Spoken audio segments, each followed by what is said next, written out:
just a ride. Whoa, oh, it's just a ride. Welcome back to the Just a Ride podcast. Here we are with episode 23, and I am surrounded by my two very venerable associates. Please stop. The P-Bar, the Bear Bar. Next on Book And TV. I am, as you know, the Pooh Bar. You're fucking killing me. Michael Jordan Gave me episode. Here we go. Gave me the bumpies, bro. It is, yeah, so 23, that's what, Michael Jordan? It's Michael Jordan. I've been informed. I'm a fucker for not knowing. Sports things make all of the memorable moments in our life. 23 is my number. Yeah. Michael Jeffrey Jordan, starting Michael at God, 6'6" from North Carolina. It was a good time in our lives. I miss Michael Jeffrey Jordan. Yeah. He was, he's alive still, but I miss him playing on Christmas. Remember every Christmas, people are like doing stupid shit and you're watching Michael Jordan? You're like, no, I worked on Christmas. Oh, yeah, that's right. The two big things I remember about Michael Jordan are that he retired and then didn't, retired and then didn't, retired and then didn't. And he played baseball. Yeah. And I heard that, didn't really care. And that wasn't what he's going for. And I know him also probably arguably more than that. Space Jam, that's fair. That's a fair point. But for that fucking clip of him going, stop it. Oh. Get some help. He is a very memeable man. Very memeable. The crying Jordan, there's a lot of memes for him. Yeah. And I took that personally. Yeah, I know. I could see it in your eyes. There was that's a meme the too, gambling Jordan too, but I don't really know a whole lot about that either. Yeah, well, he had an interesting life, that guy. I've been watching like a bunch of NBA basketball videos, like documentaries of like people that trash talked. Like Larry Bird was people probably don't know. Probably a lot of basketball fans know, but he was just a huge trash talker. And a lot of people think of him as like, oh, he's this, real nice, gentlemanly type. It's like, no, he was the worst. He was just a shit talking machine. From what I understand from people that have been passionate about MJ and have talked to me about him and his career, he was one of those guys that was like all or nothing. Like he's like, you dedicate to this, and if you're going to be the best, then you eat, sleep, and breathe it, and anything that distracts you from it gets axed immediately. No regrets. He's like a poster child for hard work. Right. Him and Kobe Bryant. Yeah. And I think Kobe probably learned from watching Michael Jordan, Michael Jordan probably learned from watching Dr. J. Who knows? But he was the guy that's like, after winning the NBA championships, the next day he's out shooting hoops and running miles and stuff. He's like, I got to win the next one. It's like, all right, I have a hard time getting out of bed just because. Yeah. And he's like, no, I completed my goals, now more. It's just different kind of folk. Actually, who was the guy the trainer that they worked with, Grover? Cleveland? Great president. Not a great president. That's what I thought too. It's like, no, did he play basketball? No, he wrote a book, actually. It's a pretty good book. But now I can't remember it, of course. Fuck, speaking of books, you guys ever looked into the real life of Ernest Hemingway? I know a little bit about his life. That guy lived As an opposed to his insane fake life. Yeah. Like outside of his literature, like his actual life. Yeah, he did live an insane life. Like Tim Grover, by the way. Tim Grover. Whoops, I just turned it on. Turn that shit off. This is like, you're that guy in the movie theater right now. Push the proper button, damn it. Fucking Apple. I forgot what we're talking about now. That's how. Fucking iPhone users. No respect. Sir, this has been a point of contention for you and I for years. All right, so welcome to Jar 23. We got a whole bunch of things to talk about as usual. Yeah, and more than we can handle, perhaps. Yeah, probably. As you guys know, we have a Patreon, and thank you guys for signing up for that. That's awesome. It's fun to see. We're going to use that money wisely, I hope. We'll probably do a little bit of gear first. We're spending most of it on toothpicks, let's be honest. Yeah, toothpicks. Toothpicks that we can't get in the United States right now. That's right. I don't even have a horse in this race, and I'm still, I know. He's sad just for it. Keeping it real. I'm almost out of all the toothpicks I bought a bunch too. But back onto the Patreon thing, dude, I'm actually legitimately blown away, if I can take a moment of seriousness. Like you guys that have, we talked about our Patreon, once, twice? Yeah. Just quick little, hey, we have one now. Yep. It's got nothing on it so far. Because we're getting there. It will. But it's going to be a fun place. But man, it's just been an outpouring of fucking support from a whole bunch of you guys. So fucking... We talked about this a little bit before. I mean, we started just setting up this little play date, really. It's like, we want to talk. We need a reason to talk because we're all so damn busy. So let's throw some microphones in front of our face and see what happens. And then we decide, well, let's put it out, see what happens. And then now here we Mostly are. an excuse to hang out. Yeah, it's an excuse to hang out. And it's like, oh, I get to talk. And what I'm finding out is, no, actually, people are coming into my life now because of this show. It's like, wow, I'm actually meeting people, some really cool people out there. It's pretty awesome. It is cool. The world does seem a little larger since we started or smaller doing this. Or bigger. Well, I guess smaller, but circles larger, world smaller. I guess is what I'm going for. Okay. I word sometime good, but you guys have to carry me today. I'm exhausted, so fucking. But I've been sick I all say week. something stupid. I know I didn't 13 post, seconds. So I didn't post it on Facebook that I was sick to everybody. We didn't know, but if you didn't know, I was sick. So Right. feeling pretty good today. So we're all getting sick. I may or may I not didn't lose even my know voice. you were sick. It's all right. Yeah, I know. I didn't tell anybody. You know why? I was too sick. Yeah. Yeah, you talked to me yesterday or 2 days ago, and you were like, "Yeah, I've been sick for a week." I'm like, "Are you serious?" Yeah. What the hell, bro? I had a fever for 7 days. That sucked. Yikes. Yeah. Well, welcome back to the world. Yeah, feels good. Feels Good. good to get out of the house. Yeah. Well, now tell us a police story. Actually, we were still talking Patreon. You got anything else you want to say about it? Stuff's coming up, Yeah. and we'll mention the patrons at the end. The patrons. I don't know. Patrons? We'll do that thing. We'll do that thing that all the cool podcasters We're gonna do the cool We're just thing gonna where read a bunch of your names and give you a little. And we're probably gonna butcher 85% of them. Shaiden has to read them. I'll read them. You read them. I'll do a bad job. I've butchered quite a few names. I will over be the very last proud year. of the poor job that I do. But join us on Patreon, and we will we'll promise to make it worth your while. And we may fail at that, but we'll do our best. If you like imaginary hand jobs, then you'll be. I'm giving you one right now. Yep. Enjoy Can it. you feel it? Enjoy it. And we're done. That's all you get. Did Sorry. we make eye contact? That's up to you. That's up to you. All right. Now, it snowed like a motherfucker the last few days here in the Spokane area. A bit. Yes. And that triggers your story for the police story. Yeah, for that today. reminds me of the good old days back in 2008, law enforcement. And this was up in your old neighborhood that you grew up in, the Ponderosa area. Okay. Back at this time, I was working swing shifts, so it was pretty early. It was 2 o'clock is when I came on to work. And the first call was snow's coming down. There's 3 burglars going house to house to house up on the Ponderosa. Eesh. That's not how it used to be. I tell you what. That's a nice place. Yeah, it was. Oh, the old Pondy's Doesn't really gone normally- downhill. Yeah. It's kind of one crime spree, and I can't even look at it anymore. He's kind of an uppity little place.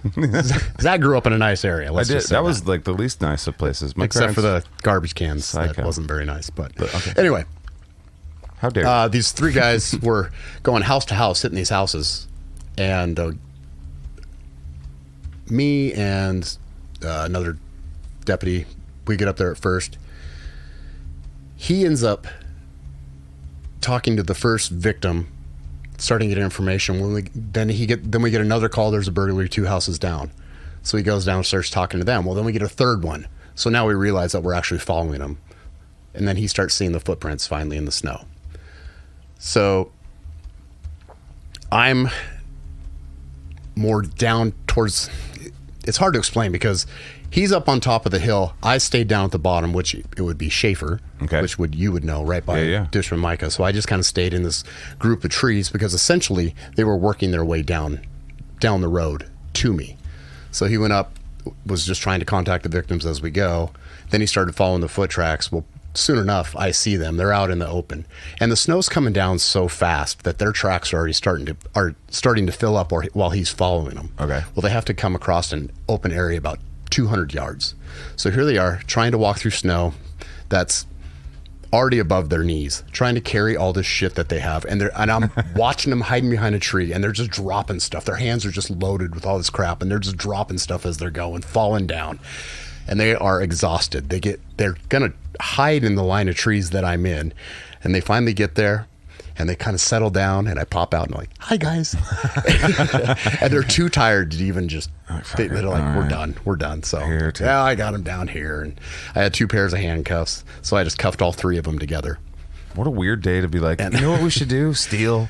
We should go out. It was a snow bad and day. steal. It's like, you knew we were going to follow your running tracks. through snow, like but they were deep actually snow. in That's foot, like on foot. running through knee-high water. Yep. But it's frozen. Yep. It's not easy to run through. Deep Honestly, snow. it was Tired. it was a good idea as far as it was tough to follow their tracks because it was getting snowed up so far, but we figured it out. Anyway, end up catching these idiots. My car initially is at the top of the hill. I had walked down to the bottom. So now we've got to walk up the hill in this damn snow. So here I am parading these guys all the way up this hill, and it's, probably a 1/4-mile walk where I got to go to the first side road. And I get him up there, and it's me and my partner's car are parked on this side road. Partner being the other guy that showed up.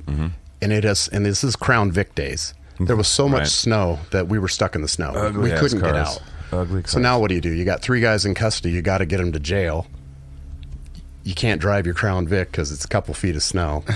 So I did the next best thing. I unhandcuffed all of them. I hand them all stop slow paddles, that Yeah. you do for traffic. Those things are amazing for getting snow out, particularly when you're not the one that has to do it. It makes sense. Yeah. All 3 of them grabbed stop slow paddles. They dug your car and dug out. our cars out of the snow, cuffed them back up to take them into jail. Well, fucking A. And I'm sure I probably would have gotten in trouble if anybody known that I'd done that. But You it was know, resourceful. It was teamwork, yeah. I saved the department money from having to get tow trucks. You for all us. were going into the same place for Yeah. different reasons, but you worked together and you got it done. Yeah, you worked with what you got. Now, So recovery of that's the rather property was MacGyverish. not easy. There was property buried under that snow the whole time. Oh, really? Because we got 6 feet of snow that day. Oh, I think it wow. was. this Yeah, was in yeah. 2018 No, 2008. 2008, yeah. or 208. Yeah. Yeah. Okay, that makes sense. 2008, So Jesus H. I was 18 at the time, and I was still driving back and forth from British Columbia to here to visit my mom on certain weekends. That's a And hell I of a came drive in the down. wintertime. I came down for that in my little fucking Toyota Tercel, my '95 Tercel, the old try-hard itself. And I mean, I was up in British Columbia. It's like if there was that much snow down here, there was A jillion more. guaranteed more up there, and I'm just used to it, because I live in it, and so I'm coming down here to Spokane, which I'm very familiar with. Spokane. It was half my life for most of my life, but going down Highway 2 and people are just crawling, like 20 miles an hour with their 4-ways on, and I'm in my Toyota with my music blaring, my windows down, just like, whoa, 65, on the road. let's go. I'm used to it. That drive is pretty crazy. I used to go up to Yeah. Nelson, and then when I did some touring, Did you go I up came from through Alaska. Cusick and Medellin and Ione? Which way Yes. did you go? Or did you go up through Newport? No, a couple times we went through Newport. Yeah. I know that. The Cusick Medellin way I know I went is through pretty Ione, gnarly in too. the wintertime, especially when you get close to the border. There's all those tight switchbacks as you're climbing up. I pissed off. I was like, we were under 21 because we went up there to drink. Of course. This is 19, right? So I must have been 19. And I pissed off a trucker so bad. It was like the first and last time I ever did anything like that. It was wintertime. And when you're young, you're just like, snow can't hurt me. I don't know why. But anyway, I just would drive stupider than I would now. Obviously, it makes sense. But I cut this guy off going down like a hill. Because I was just passing people, and I had friends in the car, and I'm like, ha ha ha, let's entertain the friends, and da da da. And that guy followed me for like Noticing a dozens pattern of with you and miles. trying to kill your friends in your vehicles, dude. There was a lot of lucky moments, and for real. There's a couple people that listen to the show that are like, yeah, he almost killed us like 6 times. Whoops.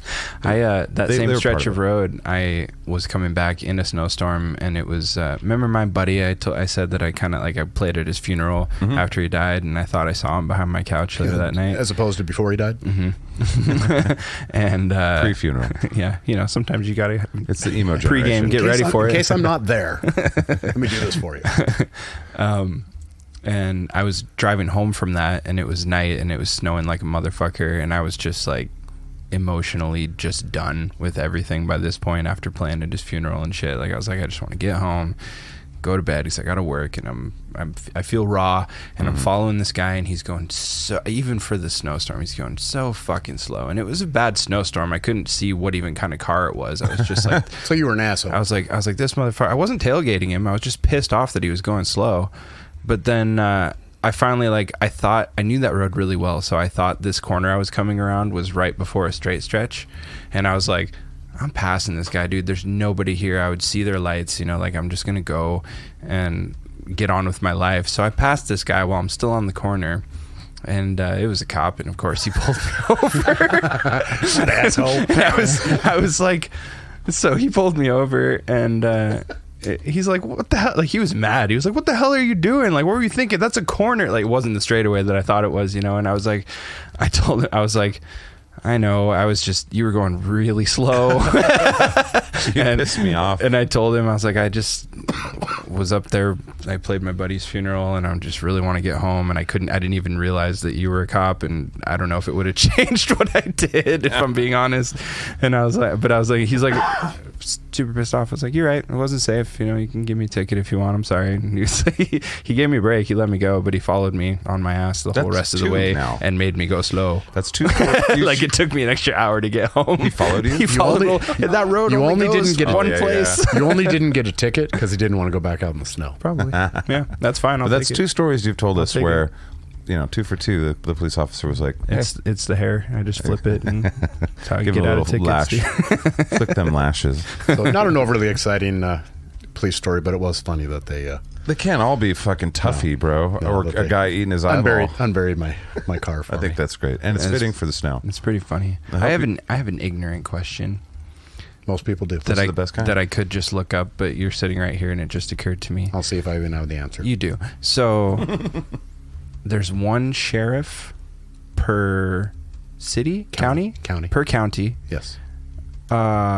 What's a precinct? Is that like multiple police stations in different zones of large cities? Well, a precinct is just a station, so to speak. It's just a different name so for a like station. there's the Valley Precinct that is in Spokane Valley, right? Yep. It's actually the sheriff's office is contracted. The Valley contracts with the sheriff's office, so it's deputies that run out of the Valley Precinct. So it's just designated to the Valley. Is every cop that's not the sheriff just a deputy? Am I a deputy? Yeah, it's a deputy sheriff. Yeah. I see. Yeah. Okay. So the sheriff is my boss, and I am his deputy. Got it. So one guy gets elected, and 500 other guys get a job. That was all for me. If He gets anybody elected else out there doesn't know. and decides who's going to work for him, or has a team who's decides going to work for him. But yes, where city is not an elected official, it's it's a selected, not elected. Yeah. Police. Right. Yeah, the chief o police. Right. Right. Yeah, that was going to be If my next they can question. get rid What's of the the difference between a chief and a sheriff? If they don't like the chief, they can get rid of him. If you don't like the sheriff, there's a lot gotta more that vote. goes into that Yeah. because it's elected official. I think the sheriff is the only constitutional law enforcement that we deal with, as far as that. I don't know what the fuck I'm talking about. Sheriffs used to only do civil work. They would only serve civil paper. I don't know exactly when they got into actually enforcing law, but it was primarily for serving paperwork originally. All of our ancestors were drunk, so that's why that things were the way they were before, and now they are now. Because we're not drunk, I guess. I just assumed that the sheriff's primary job function was quick drawing in the street in the middle of town. Just every day, like, God damn, I don't feel like it today. These young kids and their fucking quick fingers. All right, let us move along now to our... Jeff brought us this cool thing, 10 Hard Truths by Mark Mason.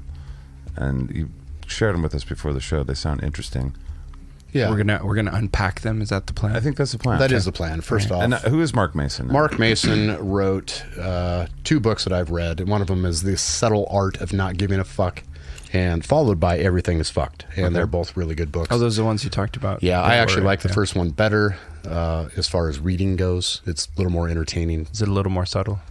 It's much more hence the title. Anyway, I just like the guy's brain, and I had run across a post that he had made, and I thought it was pretty cool. And it's 10 harsh truths that are hard to accept. Okay, let's see if we can accept these. All right, so number 1, life will never be perfect and never free from pain, no matter how much you try. I don't accept it. Bullshit. Everything's been great all the time. Everything is amazing. You know what is really hard is I'm looking for my glasses because I can't see. I found them. There you Look go. at Well, So, I would say not a whole lot to break down on that's other an than- easy one to accept, I think. I Fine. it's a fact. Sometimes we wish it wasn't true, but it's just the way. I guess because we constantly try to make our lives problem-free and pain-free. But not a single person listening to this has experienced anything close to No, that. because but how many times do we go in life, if just this could happen, then everything's going to be okay. Right. Well, that thing might happen. Then you got 6 more things behind that you got to fix. That's just life. That's what's fun about life. And we forget that. The challenges of life are what make life enjoyable. Sometimes it's not fun to go through, but when you're done, if you can look back and go, fuck, that sucked. Yeah. But you know what? I'm better because of it. That's It's good to try and that's be the goal, right? It's good to try and be okay when things aren't okay. That's the goal, right? I think I actively try to make my life harder on a regular basis. Yeah. Well, you guys, I'm being honest. Difficult settings continually. +1, +1, +1. well, and I know you've always made fun of me because I'm like, all right, Zach, How dare you? this is what I'm going to do. I know it's probably going to end up this way because that's statistically how it's going to go. But if I can get anything different than this, then I won. I'm probably still going to lose. But if it's not this end result, I'm good with it. So we all have masochism in common. Yeah, That's what we're saying. basically. Number 2, the past is unchangeable. Stop thinking about it and move on before you regret the time you wasted. How do you do that? Yeah. Well, you can. You can. It's hard. It's something that I constantly work Training on. your brain a little bit. It's another one of those things that the more you focus on not doing it, the more you're going to do it. You kind of just have to replace that by focusing on what's ahead of you. I think it would be my answer to that. I mean, But then focusing on what's I don't think I'd go so far as to say forget about the past, because obviously, like, history is an able teacher, you know, and you that includes your personal history, but not living your life based upon unchangeable characteristics of your past. Absolutely. Yeah, I think there's a ton of wisdom to that. I think it's good to acknowledge things that happen in your past, particularly if they're bad things, so you don't make the same mistake again. And obviously, Or if they're good things, you're like, ooh, I should do that some more. right, or learn from it, well. right? But Yeah, usually, don't look back usually that in what he's talking about, I think, are the negative things. We sit there, and he's talking about regrets. Yeah. So acknowledge what happened, but at some point you do have to move on or figure out how to get past that. Well, when It's do you one of forgive the- yourself or forgive people in the past? I mean, that's the point, right? Is you Not- look back and you're like, fuck it, whatever. Yeah. And I think forgiveness is just for you anyway. You know, Yeah. like nobody else cares if you forgive them. No, absolutely not. Even I if they say forgive they you. do. Yeah. That's kind of that point reminds me of one of the better lines from the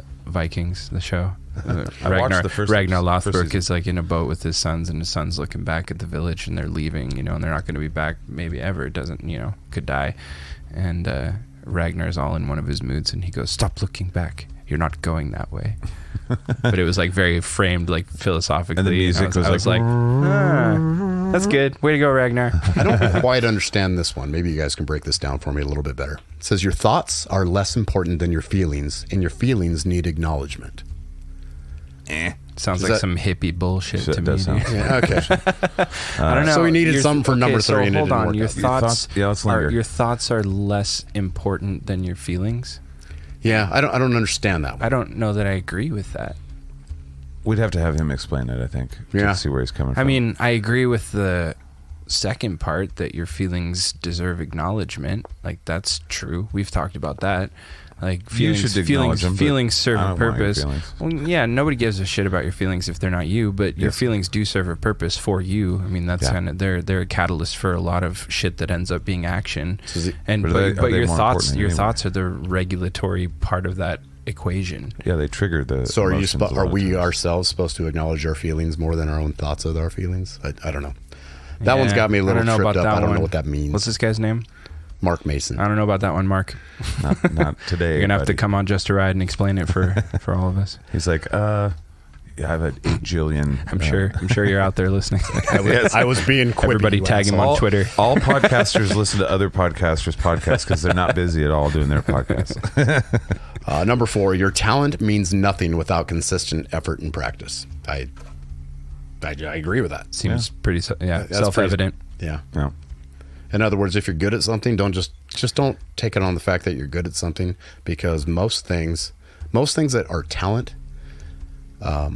you might be able to do it, but I'll take somebody with less talent and more effort to work because they're going to be better than you if you don't do shit.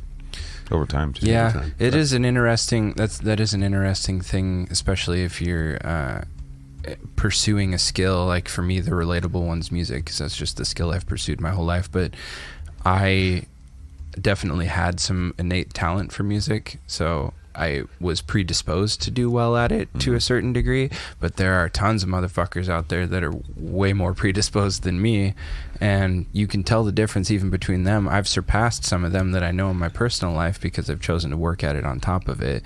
And there are people that started out more talented than me that also worked way harder than me, and it's like we're not even on the same planet, you know? So like, yeah, Music's funny like that. I guess what I'm taking from that, and you can tell me if you think I'm on the right track, is don't let the fact that you have talent keep you from putting in the work. The work, because a talent doesn't make you great. It just means you can do something, but you can definitely get better. Right. And if you have a talent and you're not working on it, you're wasting it, I think. Yeah. Well, and there's so much talent in the world. There really is a ton of talent. There's so many. That's part of why so many people are angry in the second half of their life. Is it's like we see this in the music world where, you know, middle age, you're not a rock star, and you know there's a lot of people that are like, but I'm fucking good, and there are people that are really good, and it's like, what did I do wrong? It's like nothing. You didn't do anything wrong. You're just living your life. You're not the one in a million. I guess it's okay. But, well, and part of that and they also didn't work hard in some cases, but some of them did. That's the thing. That's why I think some people are real cynical, where it's like, I worked hard, I did all the right things. Well, it's a weird thing, because my next question for those people would be, did you work hard to the detriment of the people that would have helped you get further? Right. Like, did you put them by the wayside on your journey of becoming better? Because that's a weird thing, because there is merit to that. Like, if somebody is not conducive to you trying to get closer to where you're trying to be, then it makes sense to limit your exposure to them, or sometimes cut them out of your life. But at the same time, if you want to achieve any sort of notoriety or have an audience, you have to not cast everybody out of your life. Yeah. You know, and really you need a good balance anyway, just for a decent life, so you don't get lost in your own bullshit. Yeah. Takes me to number 5. Number 5. I don't think people are going to like this, but it's true. Nobody cares how difficult your life is, not even your best friends. That doesn't mean that your friends don't care, but they don't care to the extent where your problems become their responsibility. Right. They might be able to help you here and there. They're definitely going to listen to you, but at the end of the day, it's your problems. You're the one that has to fix them. It's hard. I might be able to help, but I can't do it for you. I think that just makes reasonable sense. And, you know, that's another, we talked about manufactured empathy, you know, pretending like you care about things more than you actually are capable of caring about them. It's like, if you guys are having a hard time, of course I fucking care, but your hard time doesn't affect me like my hard time does. So my hard time matters more to me because it's a more imminent problem that's and your causing hard time more should harm. Matter more to you. Right. Well, we don't know what each other's going through. Not really. We know what we tell each other. Yeah. And that's all. And the inside stuff is it's too hard to even explain a lot of the time. Some of that shit just defies being framed by words, for sure. I'm curious to see if you like this one, Shaiden. Just generation. Be a realist about big things. Life isn't a movie. You need to have a plan. It seems to be my opinion. A lot of people want a lot of big things in life, but they don't really have a plan of how they're going to get there. Yeah. They just think it's going to develop by osmosis, I guess. I don't know. Again, this all is more. I think show that's me a true. plan that's worked, though. I mean, as far as like step by step. It's good to have a framework and goals and stuff, but it's good to be fluid too. Life is just this weird ride where. Well, even something simple. He said it. He said the name the of the thing. I agree with both of those sentiments. Actually, I think that it's important. The process of planning is more important than the execution of the plan. And what I mean by that is the getting into the habit of visualizing the steps between here and there, or what they might look like. Of course, it's going to change by the time you get there. It's going to change hundreds of times, probably, if not more. But if you never take the time to visualize and try to orchestrate something, and like we've talked about, fail forward, then you're just going to plateau, or you're never going to get started in the first place. And it's like that thing isn't just going to magically come closer on its own. It's right or in front of you in that a lot of idea, ways. that notion, that version of you, that version of your life, whatever. You have to take steps, and everything between here and there is darkness. You can't see what it is, but you can imagine what's out there. And the more creative you are at imagining what could be between here and there, the less shocked and derailed you will be when you run into some version of that out there, even if it wasn't the shape of what you thought it was going to be. That's what it seems like. These planning things and the goals and stuff, it seems like it's not for your consciousness. Because your consciousness is like in the moment going, yeah, let's do it, fucking A. It's like for your subconscious that's going to be there 5 days from now when it's like, well, we got to wake up and do it. And I don't know, it feels like a lot of these things that we're trying to do is not talk to what the passenger that's always awake. It's like talking to the thing that's working while we're sleeping and pumping our heart. It's like, please stop smoking. I want to stop smoking. And the subconscious is like, no, we don't. We really don't. You don't know the processes. This is great shit.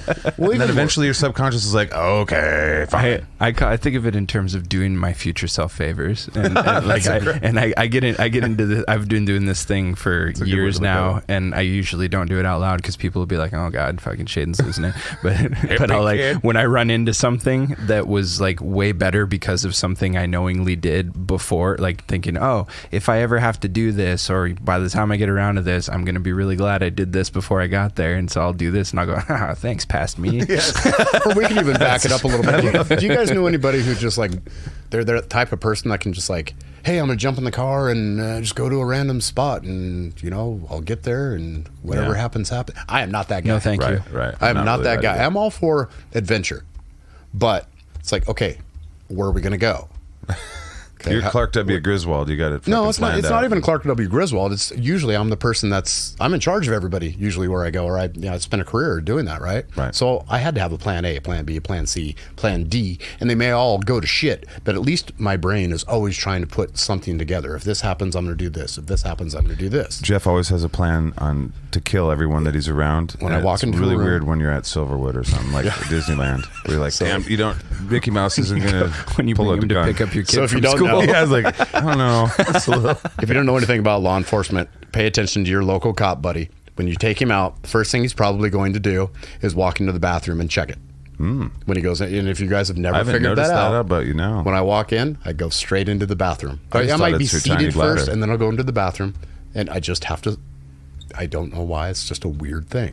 Well, you camouflaged it with your tiny bladder. Yeah, So- that's Are you probably just my seeing Barbie if, Are bladder. you seeing if there's like a window in there you can crawl out of if you need to? Or if there's anybody hiding with a gun. It's just Booger man. it's dumb shit, you know. Well, you do what I think it's Tombstone or something, or one of the cowboy movies from the '90s where it's like Hitchcock. I'll be your Huckleberry. Huckleberry, bro. No. that fight again. Yeah, but basically always have your back to the wall so no one can sneak up on you. I noticed that about you. Like when I first saw you, you're always in the corner. And All right, well, I'm not even a cop, and I have that. Like, if I'm ever seated like at a it. restaurant with my back to the room, I'm like, somebody's got to switch me, dude. when I saw hate that this. movie, I was like, well, I'm a fucking gunslinger, so I need to have my back to the wall. You know? So that's what I thought for my whole life. I'm like, Gunslinger in his own Well, what I've right. learned over the years too is people that know me, Not to fight over it with but Jeff. didn't know that I was a cop first. Like up in Pierce is a great example. Right. You know, I fit in really well there.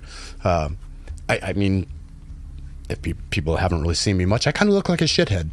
You know, if I'm not in uniform, I look like I probably went to Yeah, prison. I wasn't going to say anything. Yeah. So What does a shithead But look apparently, the way that I carry myself, I either look like I'm freshly out of the pen and on DOC, or I'm a cop. It's one or the other. There's a lot of similarities between the Show two us that because you ankle have to have- bracelet, bro. Because you have to have that safety in prison too. So it kind of made sense. Anyway, all right. Are we on 6, 7? Where are number we? 6. I'm lost. Be a realist about the big things. Life isn't. Oh, we just read that one. Sorry. Disregard. We got it, dude. Lo siento. Realist. We've got a whole party based on it. Everyone changes, including you. Stop crying and complaining about it. Okay. That's Also self-evident, I think. I don't know. The changing I thing. talk about change all the time to people just in conversation because it's something that fascinates me. I love change, even when it's uncomfortable. I think change is fucking awesome. But it took me a long time to get to the point where I felt that way. And I Read the opposite understand. way. I understand why people get super uncomfortable with the notion of change or change that is looming or changes that just recently happened. I get it because now all these, like you lose a degree of comfort.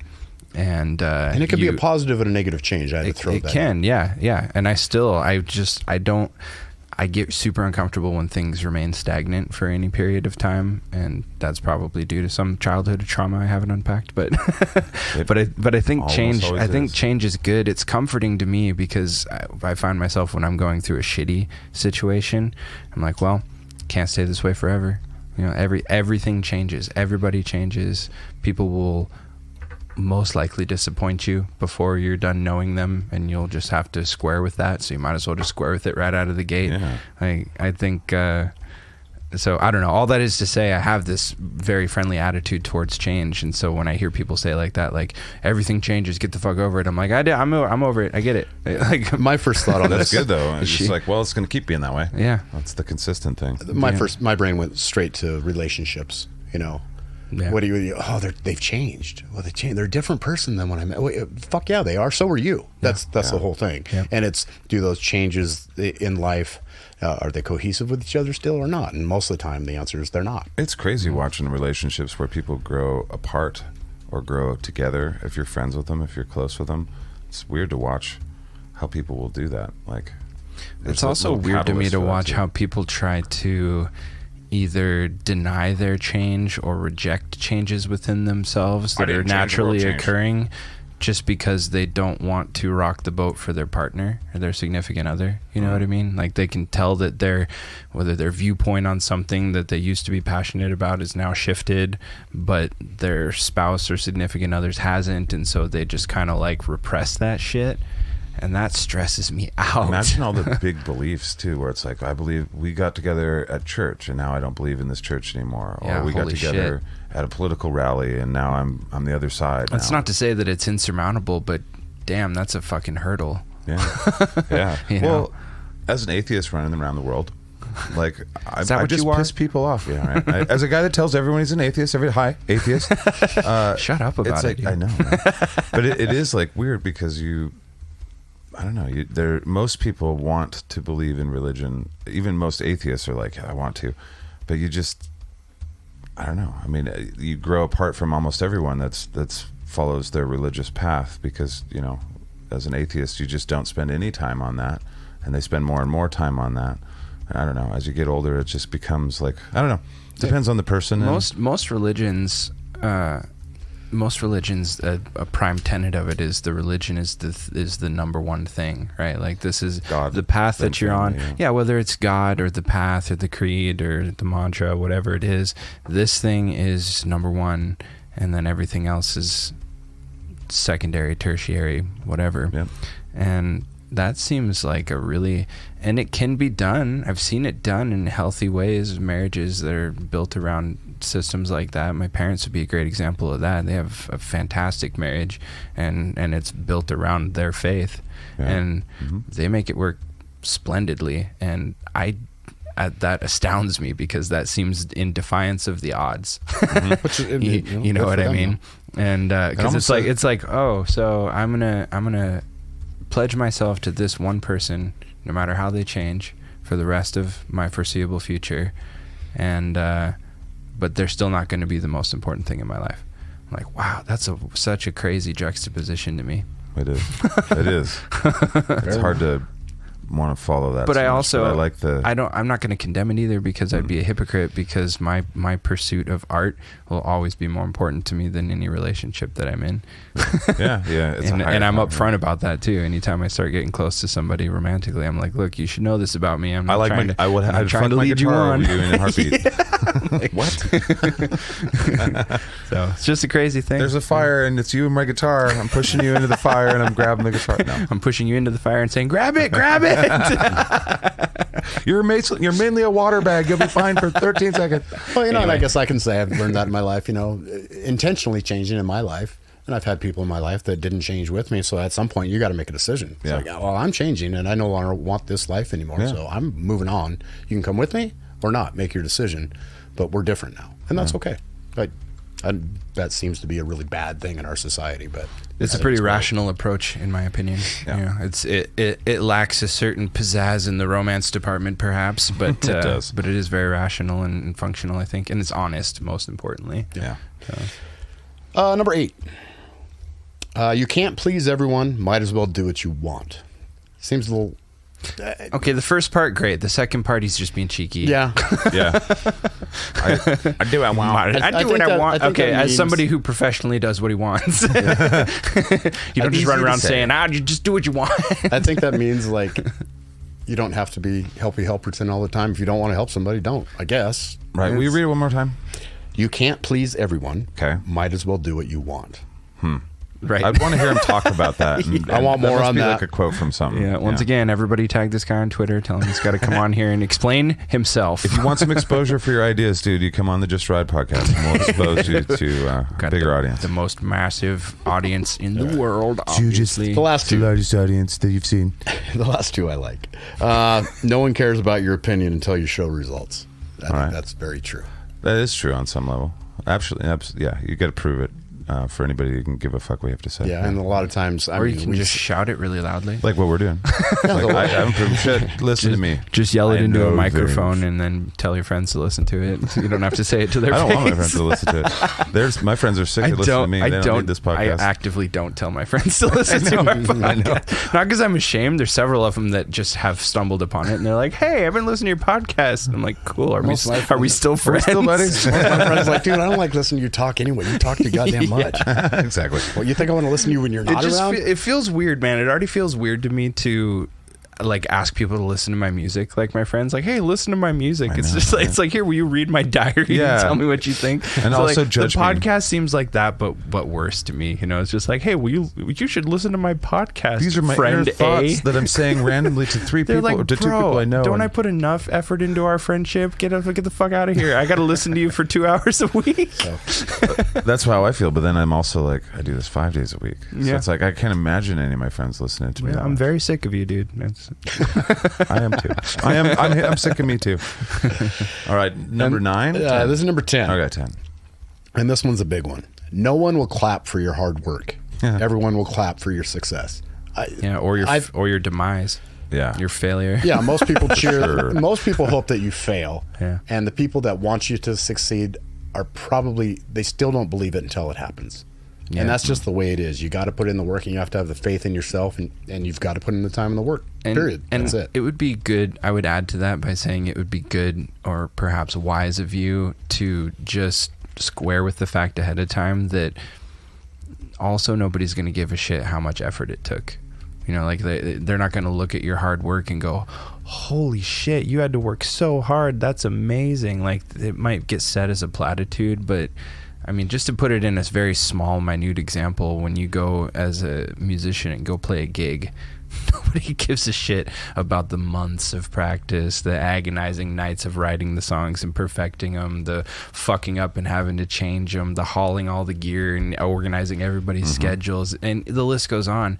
And even as I'm saying this right now, I guarantee one of you fuckers out there right now is going, "Dude, nobody cares, so get on with it. Like, shut up. Okay, we don't want to hear about you hauling gear. Play the song." Exactly. You know, so just Creators know though. yeah, that's my advice, is just fucking get over it. Don't expect anybody to care. For sure. Although it is nice when people care. Like when we did Nightlife Network magazine for years and years, that was the whole point, was like these local folk do work hard, are talented, and it is like, it's not. It was nice to be able to go out and talk to people and talk to them about that kind of thing, because they're like, no one has ever asked that. No one has any idea that, you know, it's that thing where it's like, I'm going to load $10,000 worth of drums into a $500 guitar car to drive 500 miles to make $50. Do you do that a lot? Do you mix up the words guitar and car often? I do. I do Guitar that car all the fucking time, and I don't know why. They're both very like important. they rhyme, but they don't even have the same syllables. They have none of the same functions, except they can kind of both do music, I guess. Yes, indeed. I don't know, but Anyway, weird all right. aside. Yes, Cool. We tackled them. I think that's all 10 of them. that was it. I think we sufficiently straightened him out. Yeah, we need to hear him more often, and he needs to come on the show so we can help his podcast grow. Now this is on you. This is the hard and soft. Me? Teach us about hard and soft. Hard. Yeah, when to be hard and when to be soft, I believe is All right, what well, this I was is. hard until you asked me to take the spotlight. Now Now I'll I'm Changing never- your child, better be soft. Yeah, please, for the love of God. This is meant to be philosophical. No we believe. fucking Balenciaga bullshit. When you're talking to your mom, be soft. Yeah, so this dick jokes aside. My dead mom is This- going to keep me soft for the rest of my life. Yeah. Because she's Thank watching you, you. thank you for helping me. I used to think, you know, the boner thing killed the boner thing. We were talking about that last week. It's like grandma on the toilet. Somebody said that when I was a kid. They're like, just think grandma on the toilet. And I did that, and it worked. So I'm like, dead babies, dead babies. Oh, see? Yeah. Okay, that's more harsh. God, you guys are crazy. Mine was just baseball. That's good, too. Baseball was the first one I heard. That is better than No, I like, get too excited on home putting my runs. poor grandma on the spot in my mind, Yeah. where she's sitting in the toilet in my head, the star of the show, That's not good. I think I might be screwed up. I used to have really mad stage fright for like peeing when other people were around. And I overcame it by imagining that people were cheering for me to do it. You got it, Pee, dude, yeah! They're like behind me. Oh my God, yes! I just imagine I'm pissing on Smurf. It outweighs everything. That's a lot of mental gymnastics. Just yeah, well, you know, I didn't want to be the guy in the group of dudes when we make a pit stop on a road trip that's just like standing there for 10 minutes and like, dude, you could have just peed. And like, no, not until you guys leave. I guess I'm just standing here with my dick out. I was that way too. Like I even when I was younger, I would turn the sink on so you couldn't hear me pee. I don't want people to have to hear my stream. I don't want people to know I go to the bathroom. Yeah, I have another buddy that's that way, but it was done to him. He told me this story in confidence, which is why I won't drop his name. But he said when I was like a teenager, I was peeing and the bathroom was not far from the living room. It was like a door away. That'd be a nightmare. And I was peeing, and like my whole family was over for some family function. They said some shit. And mid pee, they were like, "We can hear you peeing." And he was like, "Oh." And it was over for decades. For the rest of his life, dude. Instantly killed his stream. Yep. So I got a little story too.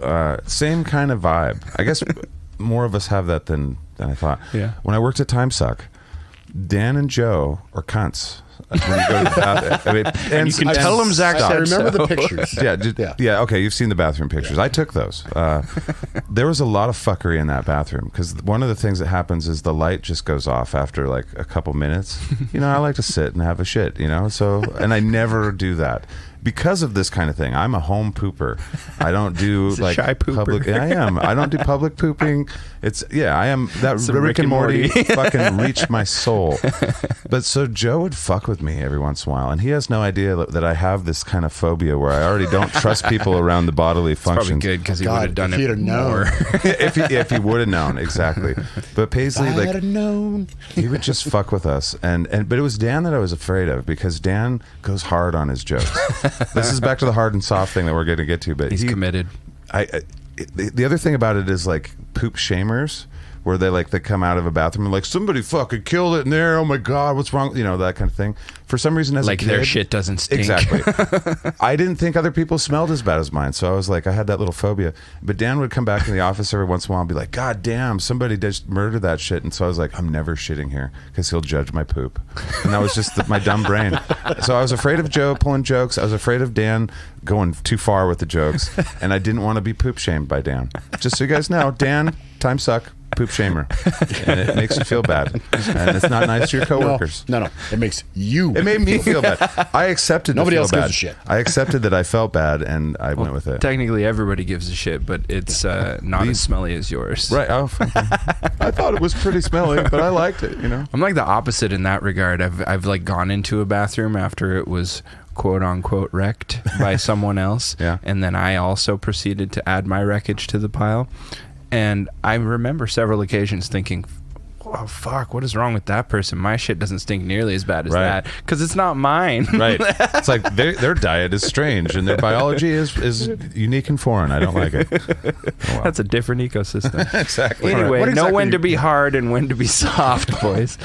So, all joking aside, we've talked about in past episodes, particularly as it pertains to men, but it applies across the board. Knowing that number one, it's okay to be, vulnerable once in a while and reach out and not be okay. Mm-hmm. But I was thinking we should touch on the flip side of that, which is knowing when. Because everything operates in balance, and you should know when you get to a point where you have to harden up, rub some fucking dirt in it, and be hard on yourself in order to achieve the result that you need. Because you can lean too far into anything. I mean, it's good to feel like you're able to be vulnerable, and even just with your internal dialogue to cut yourself some slack. Yeah. But I think it's equally as important to know when to tell yourself that you're being a little bitch and it's time to stop wallowing in it and step up and do something about it, or lean into the suck a little bit in order to get through it and change your circumstances. It ties into a lot of what we've talked about, but I felt it was worth at least touching on it, saying, you know, there's a value in recognizing that you can't just be one or the other. You have to be both, and you need to learn how to recognize when it's appropriate to be one or the other. What's the signs of where you need to step up? Is it when you look at yourself like a victim, maybe? When you were saying that, I was thinking, like, when would be a time that I would be like, oh shit, I'm doing this to myself? That'd probably be a good signifier. I think recognizing when the solution to the way that you're feeling is an adjustment in behavior on your part. If you're going, ooh, something needs to change for this to not be the case, that'd be a good time to stop whining about it and start sacking up and doing something about it. Well, generally, if something needs to change, the only thing that you have the ability to change is yourself or your mindset about it anyway. Right. Well, in Stoicism, they say basically once you accept something as negative, that's when it becomes negative. Your perception of the things is what torments you. So once someone wrongs you, you deciding to accept it as whatever wrong on face value it is you harming yourself. You deciding to understand it and be like, well, this person, they're living this weird life and they didn't mean this, or even if they did mean it, they had, if you go all the way back, they had bad parents, you can make it so it's like, I don't even care, you know? And that's kind of the... Yeah, I kind of subscribe to that philosophy to a point, but it's hard to do, and it's hard to rationalize. I also don't think it's appropriate to just constantly let everybody off the hook all the time either. That's why it's hard to rationalize. I think it's important for people to be accountable, particularly to themselves, but you have to be accountable to the people that you are affecting with your actions too. I believe, and I think that those people are well within their rights to go, dude, fuck off. or sure. Stop doing that thing that you're doing, or at the very least, hey, are you aware that what you did or what you're doing did this shit to me? Right. Because if you're not, then you should be, and if you are, fuck you. Well, this is like being hard with your friends too. There's a time for that. Like, I've always thought, you know, I have a lot of different kinds of people in my life, and a lot of them are very supportive in all the great ways.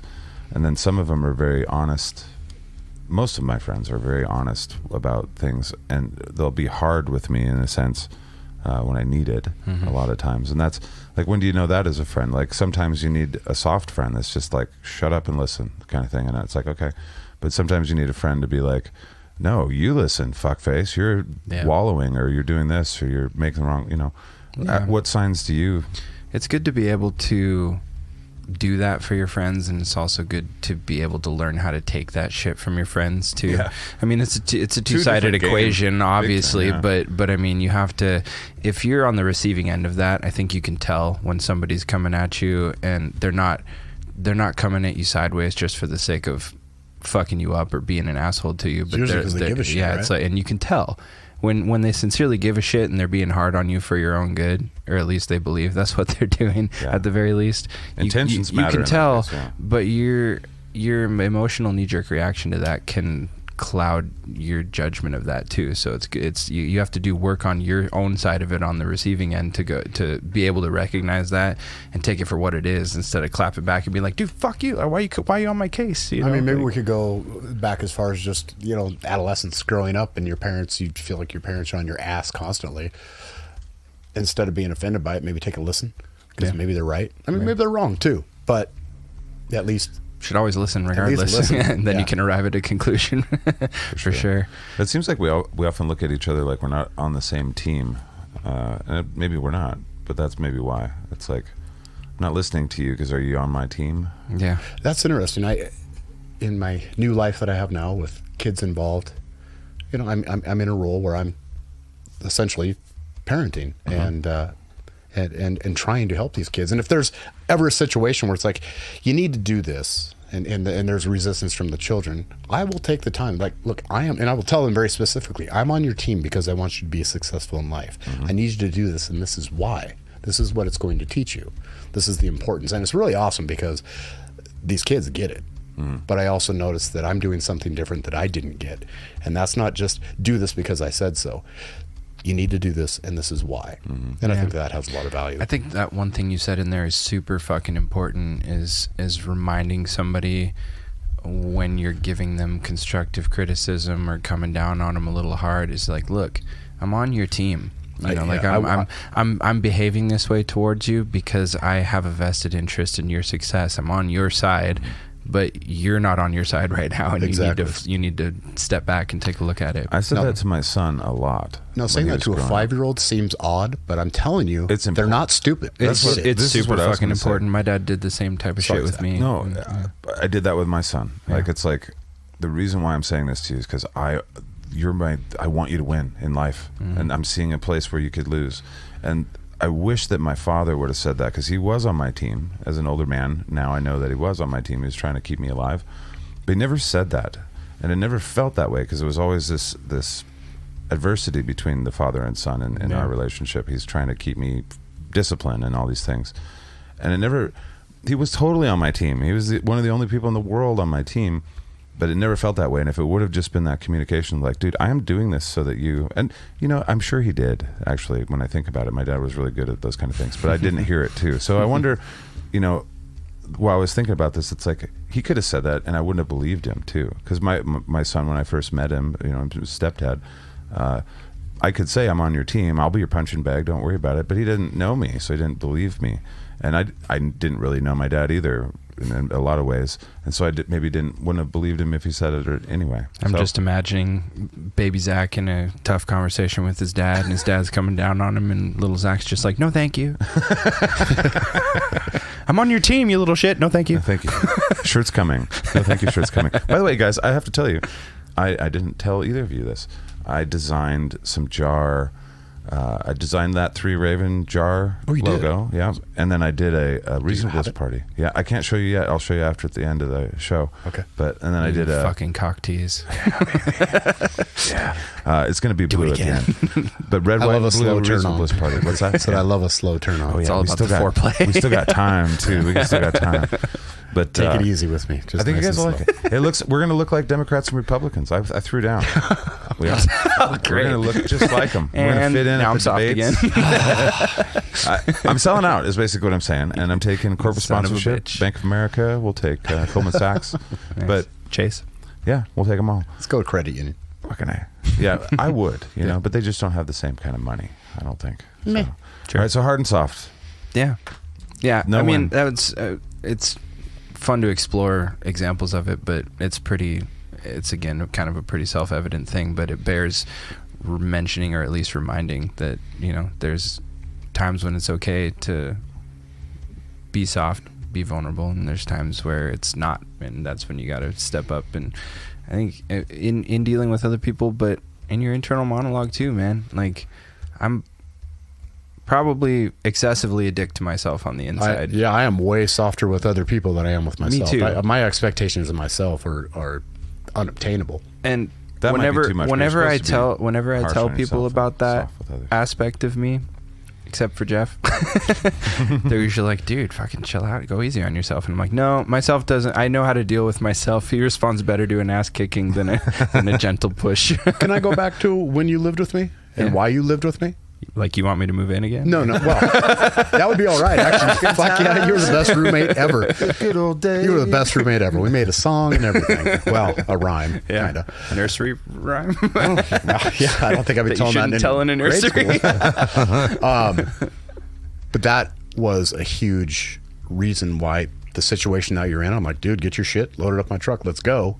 You're going to start a new life today, because I knew that you would. I already knew the kind of person that you were and how hard that you worked and how hard you were on yourself.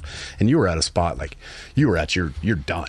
Yeah. You're done with what's going on. But I'm like, I know that I can bring you into my world, and you're going to do everything that you need to do every day to get your life. I'm going to teach you a song. Away. We're going to do push-ups. Yeah, and that's exactly what happened. You're going to mow the lawn once a month. That's exactly what happened. And you started working out day one. But yeah, because of your archetype of person, and I know that you're hard on yourself, I knew that I could help you out a little bit, and then you were going to take it and run and make something out of yourself. And you did. And I brag about it all the time, whether you know it or not. It's a super, thank you, dude. I appreciate that. But it's a super valuable thing. And I think if I had to say lean a little harder one way or the other, I would advise pretty much everybody to lean a little harder towards being hard on yourself internally. Yeah.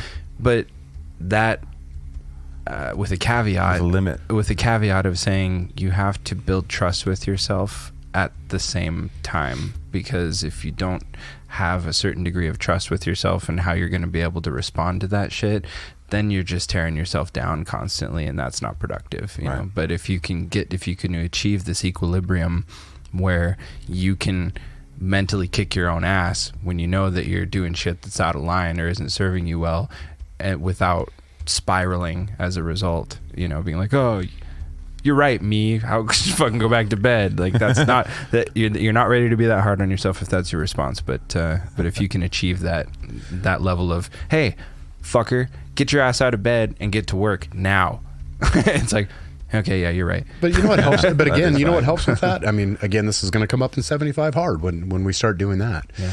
It's going out and doing those uncomfortable things every day, forcing yourself to do shit that you don't want to do every day. So when you actually have to do it, it might still suck, but you're at least used to getting yourself uncomfortable and doing it anyway, even though you don't want to.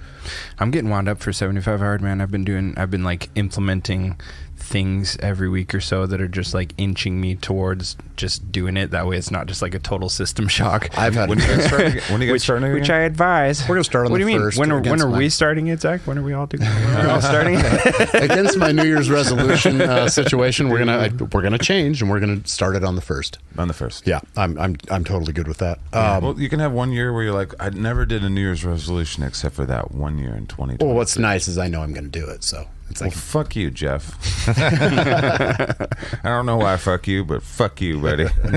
I keyed.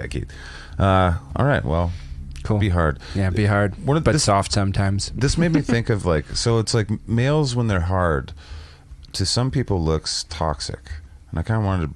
I don't know if we want to talk about that or not, but we can. The whole idea of toxic masculinity, that's a catchphrase, that's ideological verbiage, so it makes me, generally when people use that terminology, it's like, cringy. It is. But there is something to unpack inside toxic masculinity, because it is true that men go overboard a lot, and it is when we're being hard. I don't know that that's exclusive to men, though. Well, and I disagree You know with what I toxic. mean? Oh, for Christ's sake! Masculinity in itself isn't toxic. Masculinity isn't non-toxic. Masculinity is just masculinity. It's part of the makeup of a man. It all depends. Right? It all depends upon the application. Yes, you know, and that's true for masculinity, femininity, whatever entity you want to fucking apply to any group of people. It's part of your makeup. Whatever the How demographic is. It's so yeah. What are you doing with it? If you're being a cunt and you're using that as the fuel for your cuntiness, then yeah, stop it. I guess that's toxic masculinity if you're being a fucking awful Chad about everything. But it's just the same as, like you said, with toxic femininity. I mean, you can be a total cunt. But I'm not. But I'm not. I refuse to look at that and extrapolate that to the entire gender, the entire demographic. Of course.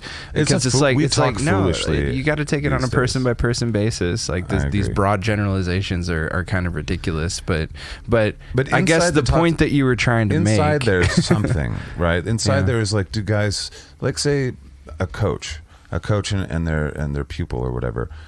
Somebody that's not in sports and stuff might look at a relationship of a coach that's throwing chairs and yelling at the kids and doing all that kind of stuff. They're like, that's unacceptable shit, and that's toxic masculinity. It's creating phobias in these chitrons and all this stuff. Well, it is unacceptable shit. I loved my coaches that threw shit. But I love, like, my basketball coach in high school. That dude was so intense and cared so much about winning. Was he throwing them at you? No. Well, he threw balls at us. Well, if you're gonna throw shit around, he threw a lot of shade. Yeah, you take responsibility for what you break, but as long as you're not throwing it at the kids, right? There was some. I mean, I'm not gonna say that he probably having passion doesn't automatically mean toxic. Throwing a basketball rack across the room, it's hard to aim that shit. So I mean, as someone who had a music stand thrown at my head by a music teacher, and I kind of fucking deserved it, to be fair. Right, you deserved the violence, of course.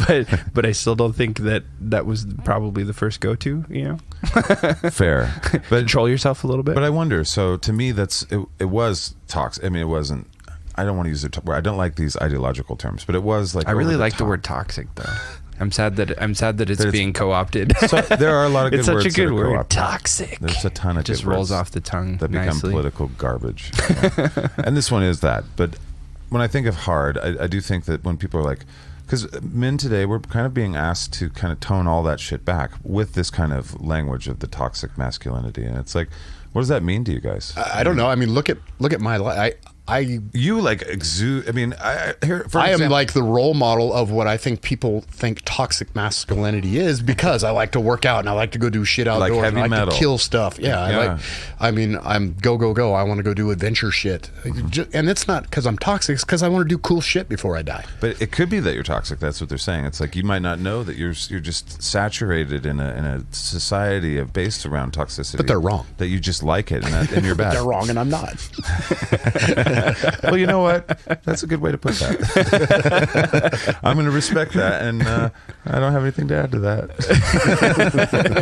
That's a way to shut down that conversation right quick. So I think it's great. I've always enjoyed men that are strong, and I guess strong is partly. I think if people are being honest, unless they were wronged at one time by somebody who was just like overtly, I don't know what the right word is, but abrasive in a masculine sense. Sociopathic is what I always get when people talk like this. It's like you ran into a sociopath and you haven't met any others. That's what I mean. Outside of people that were wronged by someone that they framed that way, who doesn't like a strong man? Right. Well, you know what I mean? Like, I mean, a strong man who knows how to be soft is got to be one of the most attractive things. And out of the three of us, to everybody, if they're being honest, yes. and if it isn't, then my next question is, who hurt you, and why is that being applied to everybody else? You know, that's not to say that there aren't dudes out there that are total fucking bros that are shitheads all the time, and it's like, dude, stop being the stereotype, quit acting that way. That's nonsense. But all the shit that you just described, Jeff, it's not that. But if your behavior was tweaked a little bit, then it would be that. But it's all in how you approach it. You approach it in a very genuine fashion. Well, and out of the three of us, who's probably the way more sensitive one? Me. Yeah. I mean, like I'm just a very passionate human being. Nothing. I am hollow. I'm in the middle between it. Some days I feel nothing. Some days I cry at Folgers commercials. Those are sad, bro. Some days are both up and down. Can't believe people would drink that trash. It hurts my heart. Are you kidding? Sponsor us, Folgers, for more content like this. We'll take it. No, we're looking for Black Rifle or some shit, I think. I don't know. But so, masculinity being toxic, when people talk about it, I keep looking into these things because it's interesting, the ideology. But like, say the workplace, and for a female, if you're a female, there is toxic shit that you could use the word toxic that Shaiden likes, where the culture of guy stuff, like if we have an industry where we're all in there and a female comes into it, there's no doubt that it's fucking uncomfortable a lot of the time. There's sometimes that the guys are good at that and shit, but there's a ton. Yeah, I mean, I can talk about this. Yeah, you sure can. So I wonder, like, I mean, as three guys, it's going to be really difficult to empathize fully and sympathize fully as to what it would be like to walk into a den of a bunch of dudes and dude culture, like policing. Well, I can tell you how I changed, actually, within police culture. But real quick, think about it, like, when I listen to, like, feminist talk and stuff, obviously in the modern age, in the third wave feminism, it's a political type thing, and it's a certain thing. But there's always truths inside of all the things that they're talking about, besides the data that they put out there that's political and not correct and all that stuff. There's a bunch we could unpack there, but the truth behind it, where it's like, Me Too movement, like that shit's fucking absolutely, that culture, and say a Hollywood executive and any corporate executive is suspect at basically men in power, blah blah blah, and probably women in power too if they have the same thing.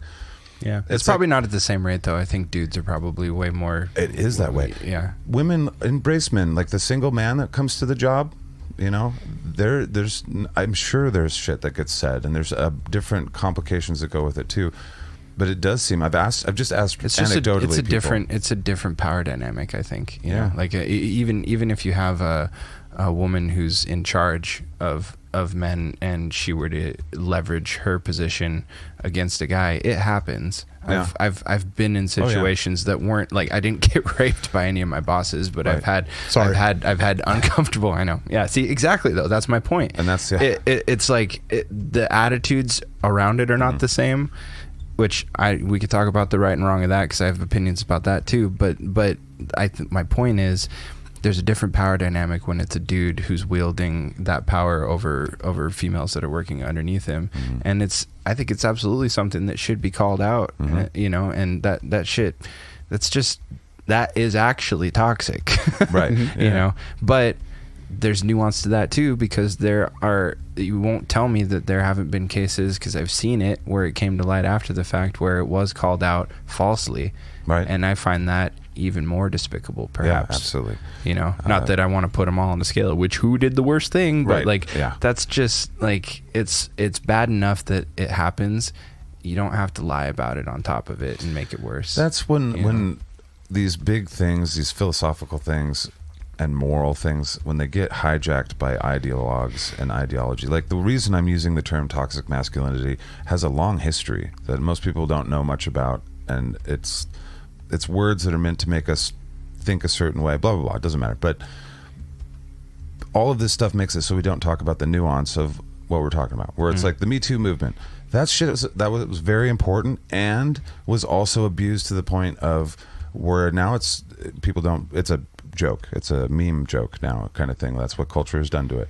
Yeah. And what happened to the conversation? It's gone. It's become politicized, and now when somebody says #MeToo, somebody on the right knows what that means, somebody on the left has a different meaning of that, and it's just lost. So now we don't talk about the fact that there's still women that go to work and they walk into a culture and it's fucking weird. Like, the guys make it weird and they're not even aware of it, and they look at the women like, well, that's because you know, get back in the kitchen or whatever the fuck it might be. Get the fuck out of here. Maybe not so much nowadays, but you know, at the extreme amount.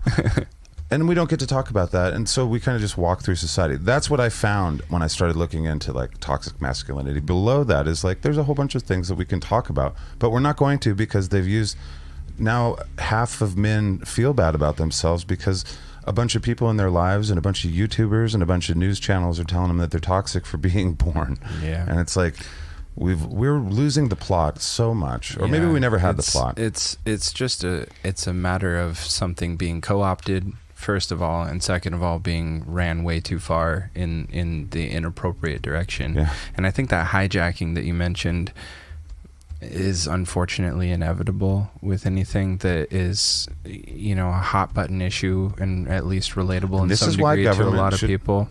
But I think that the first line of defense against that is to constantly remind yourself to do your own thinking.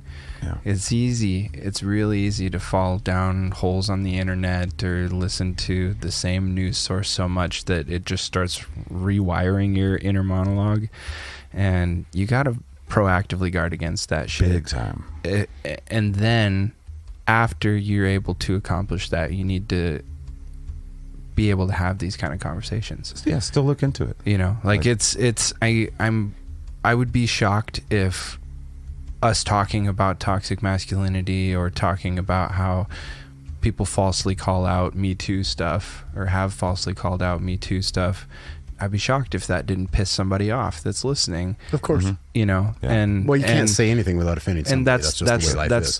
that's the risk that you take. wow. But if that is the case, I hope that you can look at this and go, well, we're not necessarily championing anything in this. We're just trying to have a dialogue about it. Or what is it with three people? A tri-alogue? We're just trying to have a conversation and acknowledge the fact that there's nuance, because that shit's important. I will never not use tri-alogue.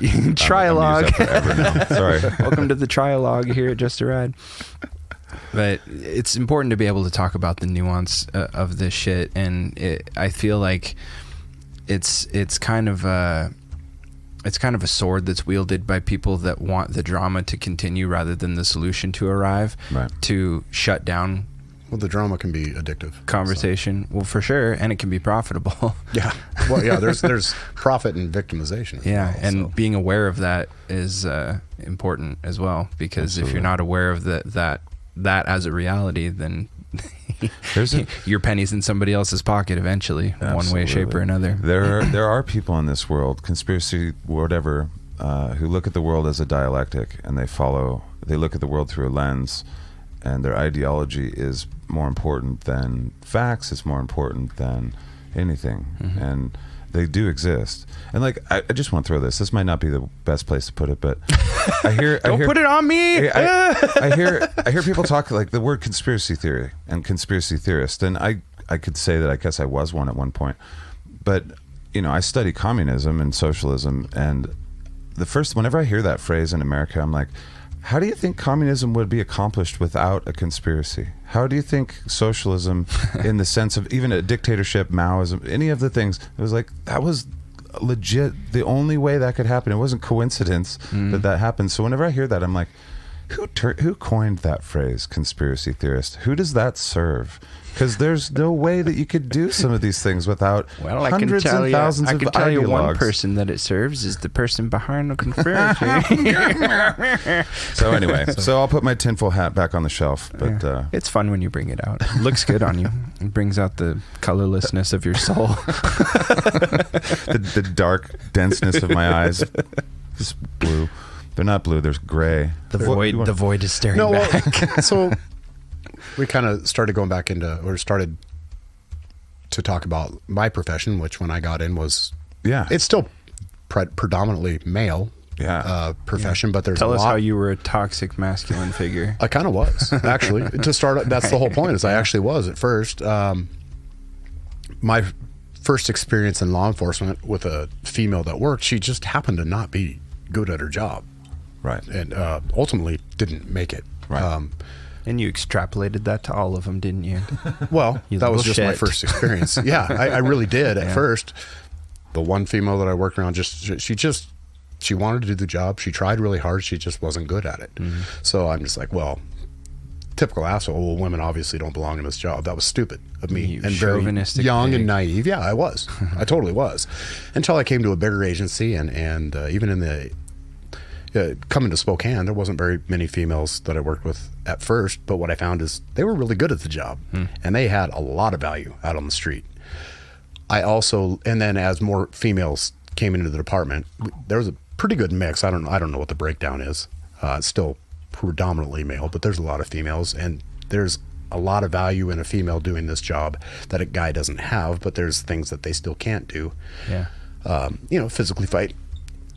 I can say hashtag not all, because there's one gal that I worked with. She can kick the ass of probably 85% of the department. She's a badass. Nice. It's a low percentage, But she works there really are hard at it. definitely, irrefutably, there are females that can whoop ass wholesale. But here's one thing that I will say that's biological. And it's hot, for the record. Yeah. That had to come. Here's something that happens, and I think it's more biological than anything else, and that men have an innate, particularly in law enforcement, they have an innate want to protect and help.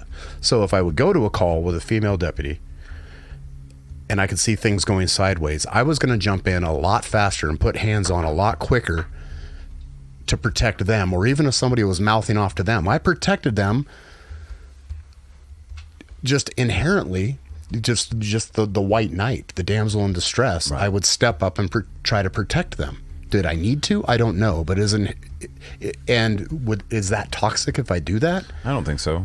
But some people would say that It's an that's inherent from a nature to do that. patriarchal, Maybe it is. It's I don't know. inherited by, is it a societal thing or is it a deeper nature thing? Does every society do that? I don't know. I don't know. With It this seems like it from what I see, but I'm from this society. It's interesting to hear. With the this ideology of particular these gal things. that I was talking about that was tough, when we'd get in fight, I knew she was good to go. Like, I liked going Right. to calls with her because I knew she could handle herself. Right. But a lot of the other ones, I'm like, well, it's going to be me against this other person. That doesn't mean that they don't have value within the job, but when it comes to physical stuff, they just can't do as much. Be a rad interview. It'd be fun to interview maybe one of the lady police officers that you've met or know, or maybe just one in general with the questions that you'd have, and see what their perspective is. I mean, I would think a lot of women would want to, that wants that job, would want to be around guys because they know what they're getting into, kind of thing. But I wonder what the things are where they're like, I want to be around them, but there's these terrible drawbacks, and I wonder what Then there's the other part. They all, end up dating each other. that Because is that's who you're- natural, I mean- yeah. That's Yeah. not society.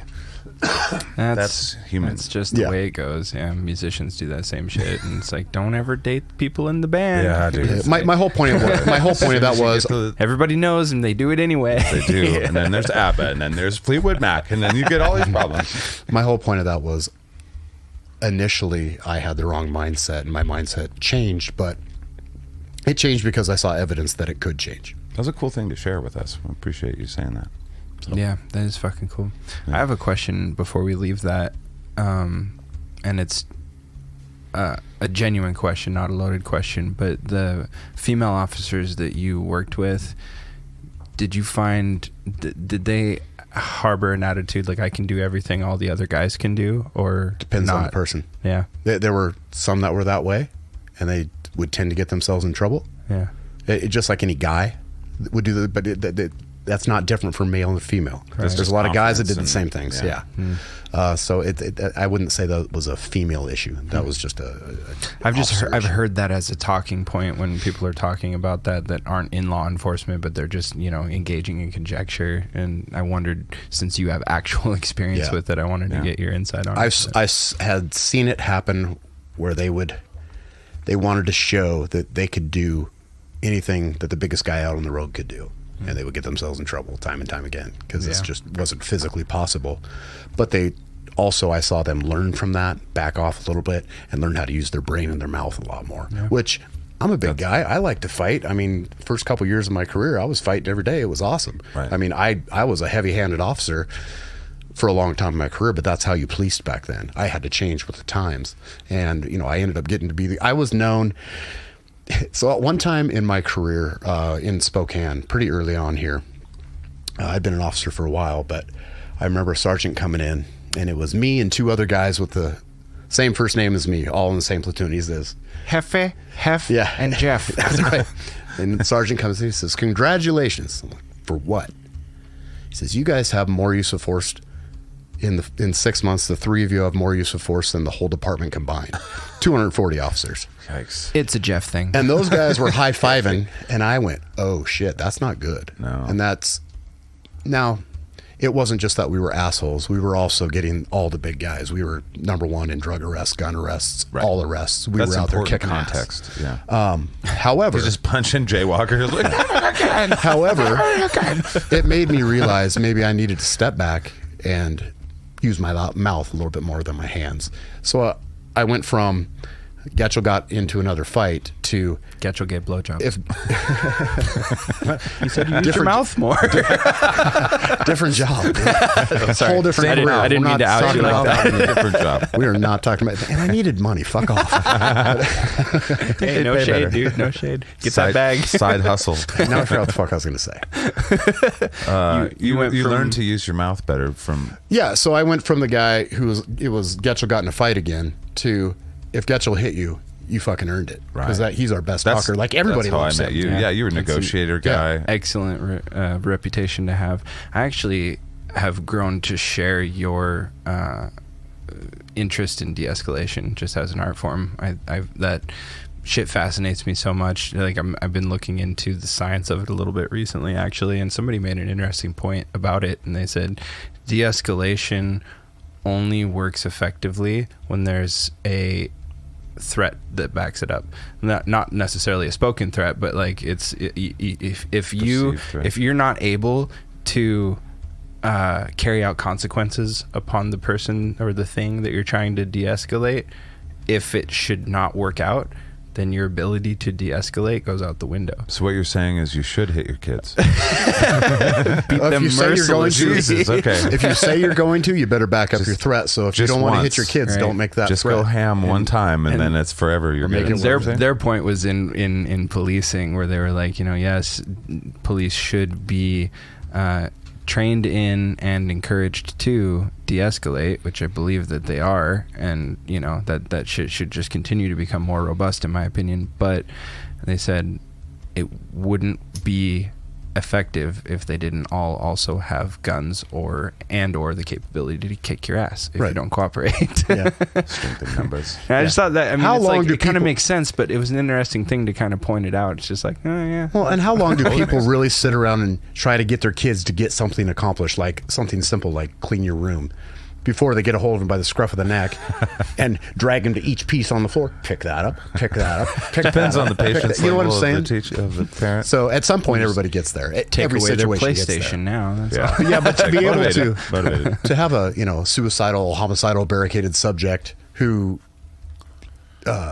one wants to kill himself, wants to kill other people, and doesn't want to go to jail, and be able to get on a phone, not even be eye to eye, and have a conversation with that person and get them to cooperate with you. That was 3D chess, and that was way more fun than beating the shit out of anybody. That was 5D chess. That was a bunch of chess. I almost said I've never played 2D chess, but that's not true. I played it on my phone a bunch. I do it every day. All right. Well, I think that was a ride. Yeah. Where the hell did we start? We started with hard and soft. Hard and soft. Oh, that was all hard and soft. And then I brought up. I got hard and soft several masculinity. times throughout that whole conversation. That's because you have toxic masculinity. Yeah, I guess so. You can't stop talking about your dick. That's the problem. I don't think we learned anything from that. All right, but I think now we're going to move on to another one of Shaiden's. Oh Delios. No! Yeah, this is creativity. My last one went so well. That went pretty good. Creativity versus originality, and I put plus madness. Oh yeah. So let's trigger that thought. So this could go fucking anywhere, to be honest. Cause let's get back to toxic masculinity. These are some it'd be great to just round every topic back to toxic masculinity from now on. I said some things that I probably should say other things about, but I'm not gonna. So you guys can just think I'm just a piece pretty of shit. toxic of you, dude. I should say I'm a feminist, but I'm just not a third wave feminist. Okay. I mean, I think that's reasonable. Okay. I just want to make sure I got myself in trouble this week, because I try every week to get myself in trouble. Reasonable list of you. You're doing a good job This week, yeah. Keep it up. So this is kind of a shower thoughts brand of philosophy that I've been kicking around recently, and I wanted you guys to discover or explore it with me, rather. But I was thinking about, there seems to be this intrinsic relationship between how much you learn about a thing, like let's say a field of study as an example, and you start learning all of these what are considered to be at this point facts about that field, or aspects of that field. On the other side of that seesaw, it seems like that somehow limits your ability to come up with creative solutions within that field, to come up with ideas that aren't influenced by everything that's already considered to be canon. You know what I mean? Mm-hmm. So it's like if you have somebody who knows just enough to be dangerous, but is still fresh enough and undoctrinated enough to be creative and brilliant, there's something to be said for that. But also, they can't by nature be an expert in it, because they don't have they haven't mastered the field. Right. But it's this weird, interesting little, they don't know what's wrong. Right.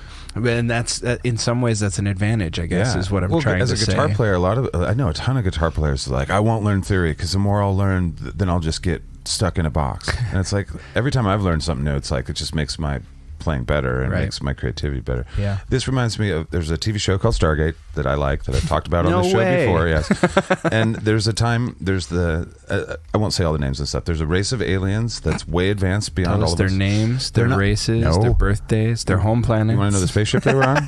But basically they said they came to humans who were way below them.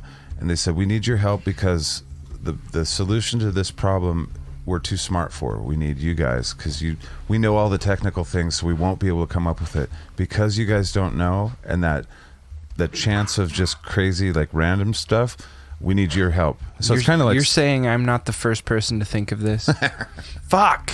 I'm saying that Stargate SG-1 had a great episode about what you were talking about. There are worse things that you could be beat out by than Stargate. There's some pretty good writers on the show, actually. So yeah, that's perfect illustration of what I guess I'm driving at. But I also kind of got into, so that just sort of got me going down the rabbit hole on the nature of creativity versus, firm knowledge of factual information and operating. I don't know, what's the opposite of creativity? I don't know. Non-creative? I guess. Rigid conformity? I guess. Cookie cutter mediocrity? Yeah, that's probably close. Cookie cutters. So now somebody had to make the cookie cutter. But there's this claim, and I'm finding it hard to refute this, and I'm wondering if you guys can think of any examples. But there's this claim that creativity walks. Let me get my thinking hat on. Yeah, there you go. Suck it down. There's this saying that says creativity walks hand in hand with mental illness or madness. I feel that. That's why the best songwriters are on heroin, right? Yeah, or Right. Or a ton of them end up killing themselves, if I want to be dark about it. But I have two friends that told true. me, if you want to write good songs, you need to get on heroin. Two friends. I'm like, I'm just going to write okay songs. Sure they were your friend?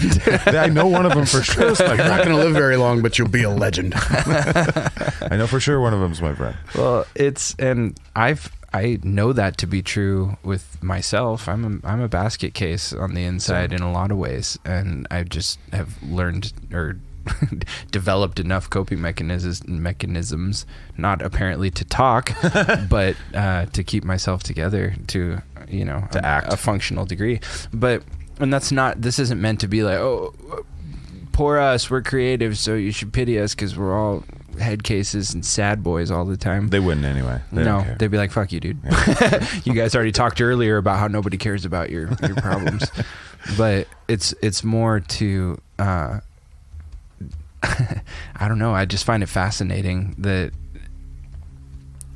you have to learn to walk this fine line between learning about a thing but also trusting your gut and exploring a thing absent somebody's direction. You have to walk this fine line between leaning into your creativity without letting it destroy you. It's kind of like an Icarus flying too close to the sun sort of a thing. Oh, big time. Let me see if I'm understanding you right. So basically, a creative person, they're taking something from inside themselves and they are expelling it out onto a tapestry or a canvas or a song or a book or poetry or a fucking, I don't know, a vase. Who knows? They're masturbating, yes. Yeah. Mm-hmm. And their expectation, I think, because they spend so much time in their own head and they come up with this beautiful creation, this is what comes out. I think if people don't interpret their creation correctly, I think it fucks with their head. And then it makes them feel more vulnerable than they probably expected to be. And I think that's the vulnerability, I think, is where you get the feeling less about yourself, and that's where suicide comes from, I think. Maybe. I think that's an element to it, for sure. I think there's definitely more to it than that, but that certainly plays a role. I mean, if you pour a piece of your soul into something, it costs you something, in essence, to do that. And to put it in front of people takes a certain amount of courage. And if people respond, half-heartedly or negatively, heavens forbid, then you can take that pretty fucking hard. I think as a creative person, you kind of have to work on yourself and to not assigning your art value based upon how people respond to it, because your ability to reach all the people in the world, even though you have the internet, it's not as easy as as it may seem. For one, so your sample group is going to be small unless you have a huge platform, and even then, compared to the whole world, it's still small. So you can't go assigning the worth of your creations, or certainly not your self-worth, based upon people's responses that you've been able to see. But easier said than done. I think there's truth to what you're saying. I don't think it's the whole equation, but it's absolutely a factor. Just want to make sure I had a somewhat of an understanding of what you were speaking. Yeah, I think artists tend to, and I don't know that it's always a conscious behavior, but it might be a learned behavior just based upon the responses you get out of it. But artists tend to behave in a manner that causes them strife, because some part of them knows that strife will create better art. Yeah. That's like doing heroin. It's playing with fire is the problem, because if you do that too hard, then you destroy yourself. So I think that people in general, now with social media, I think that we're seeing this problem all the time, because Facebook, Twitter face, whatever the fuck you're on, Twitter face, you post something that seemed important to you, whether it be something that you wrote or a picture, and you want a response from people. And I think that people look at the responses, and if they don't get enough responses out of it, then they start, well, why do people not like me? I think it starts messing with their own psyche, because they have this expectation of what they put out. They expect a certain return on it. And I think that also can mess with people's heads as well. Yeah, and create some. What a horrible thing to do to both your art and yourself Yeah. is to put it on social media. Yeah. And I to mean, judge it I based understand on it's a that. vehicle, but it's, But on the flip it's- side, the dopamine that you get if you get something that goes, say, viral, oh my God, how amazing, but- right? Yeah, but if you examine what qualities make something go viral, it's not your prowess as an artist. 99% of the time. That's true. But It's even that not as a- somebody did a really good job of making fun of it. Yeah. But what I'm shit. saying is even not just artists are having this problem. I think people in everyday life are having this problem because they are in essence giving themselves out to social media, not getting in return Yeah. what they want. It So it goes makes them back feel to- worse about themselves. It goes back to what we were talking about comparing yourself to other people and competing Yeah. with other people and assigning your self-worth based upon that. And it's like that's a shitty thing to do to yourself, whether you're artistic or not, but especially as an artist. Like, shit, man, don't if you want some gratification on something that you just created, send it to the people that care about you, because most of them will give you an honest opinion on it, and the ones that really like it will really fucking like it. Yeah. And that feels way better than tossing it into the meat grinder of Facebook or Twitter or fucking God whatever. forbid, Pick one. Reddit or something. Reddit's hilarious. I though. love it. Yeah, Reddit's rad. Really, the internet's a wonderful place. You just have to have we're getting thicker skin. But really, when I think of artists, it's like an artist to me is someone that is compelled to do art, where if they couldn't do art, they wouldn't want to.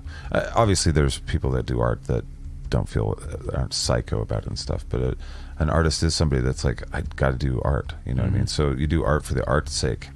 And so when people say, I like your art, that should be secondary to the thing that when you made the art, like, I don't know, it doesn't mean the art's fun. It's like taking painstaking amount of time to make a painting or to make a podcast or to make a cartoon or something. It takes a lot of work. It's not necessarily fun, but I don't know. Holy shit, are we doing art right now? We're doing art. Do art for art's High sake. five, boys. Having other people, like, that's the cherry on top as a songwriter. It's like the art to me was getting out this bullshit in my mind and getting it into a way where I could use my throat to scream it out or sing it or say it or whatever.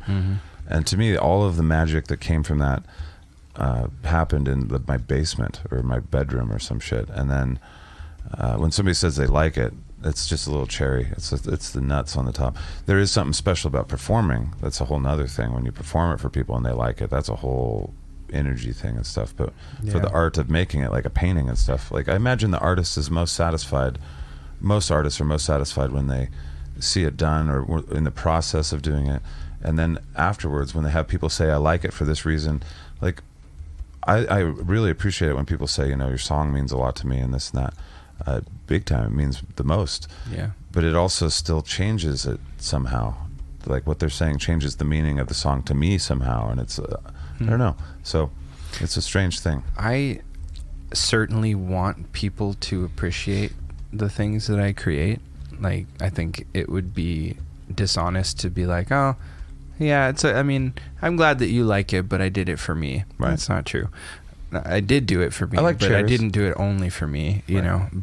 But I also try really hard to avoid seeking validation from whether or not other people like it, because if they don't, it still served me in some way. It had to come out. Yeah. I mean, that's the way that I am. I don't know. I feel like every artist I've talked to has some version of that, but if it has to come out of me, it just has to come out, and my job is just to see it through, you know, Yeah. or at least hang on for dear life while it happens. But I changed many years ago as far as when it comes to performing my music,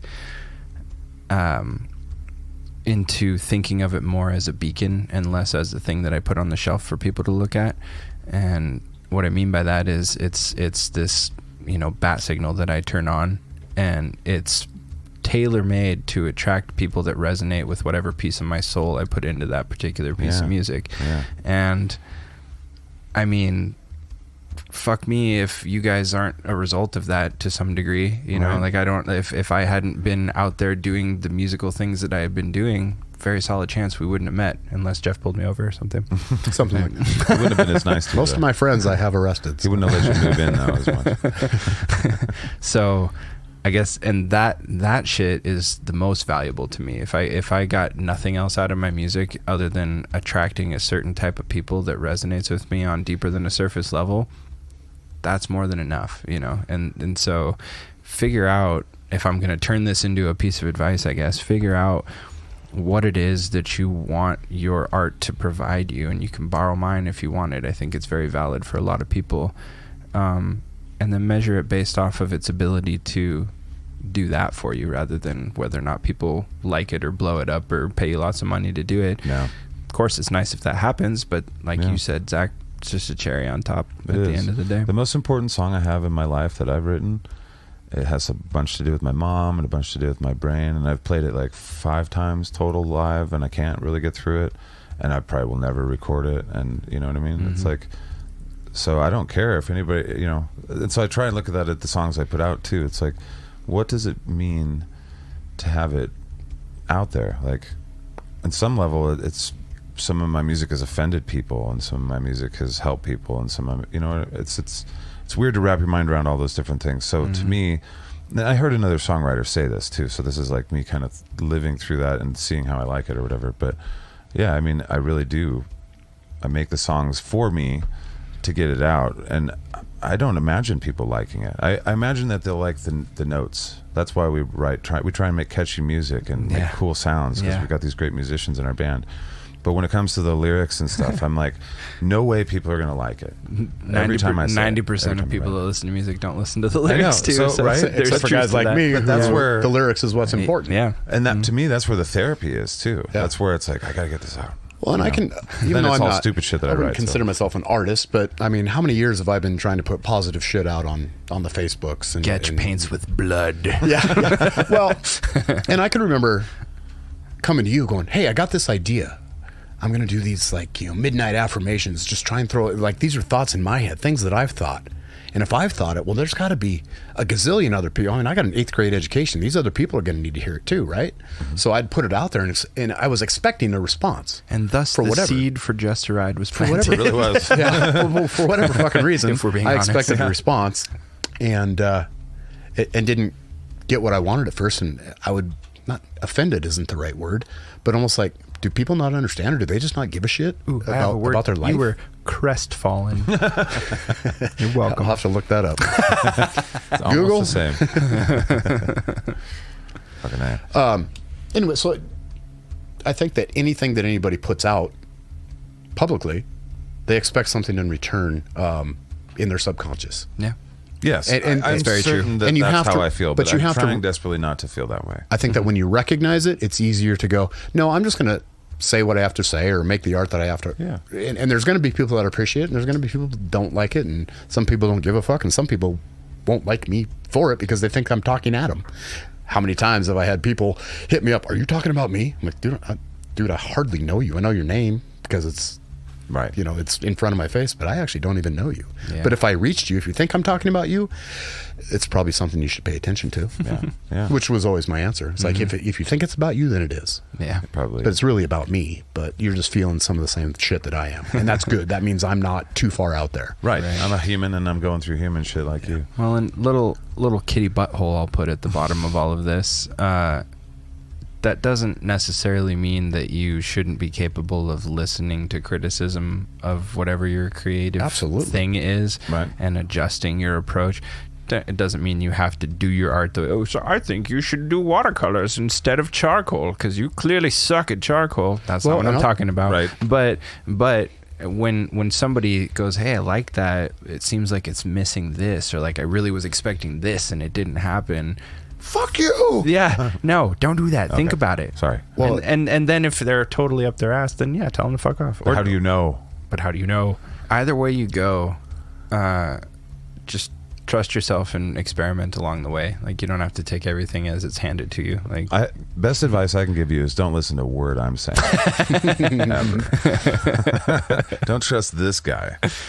all right, I think we floundered enough on that subject. What's reasonablest party? Reasonablest party time. Oh, it's reasonable. And we're talking about free speech. I'm surprised we haven't talked about that yet. Well, we kind of just did it. We did a lot. We free speech the shit out I of spoke us. freely from start to finish. Same here, and I regret it all. Yep. Why are we talking in public? Sorry, this episode of Just a Ride has been Completely deleted. All of the things I said are retracted. It's the whole episode's just going to be bing, Nope. bong. Nope. Yes. Fucking A. We'll just do that for over and over again. No, so free speech, every generation has to have the debate over it. Ours is having it now, obviously, over or whatnot. As a reasonableist party, what do you think as government, do we guarantee free speech? I think we know that. But what does that mean for the reasonableist party? I don't think it changes a whole lot. As long as you're not making direct threats to people, you should be able to say what the hell you want. You can have an opinion on anything as long as your opinion isn't to kill everybody else, you know. Right. And you can't be punished by the government. That's right. What the First Amendment, First Amendment does. You're not required to like anything. You're not required to have anything. I think you should be able to say what you want, and somebody can be offended by it, and that's okay. Right. But I think you should be able to make direct threats. Unpack that for us. I think there should be consequences, but there is. It's a crime.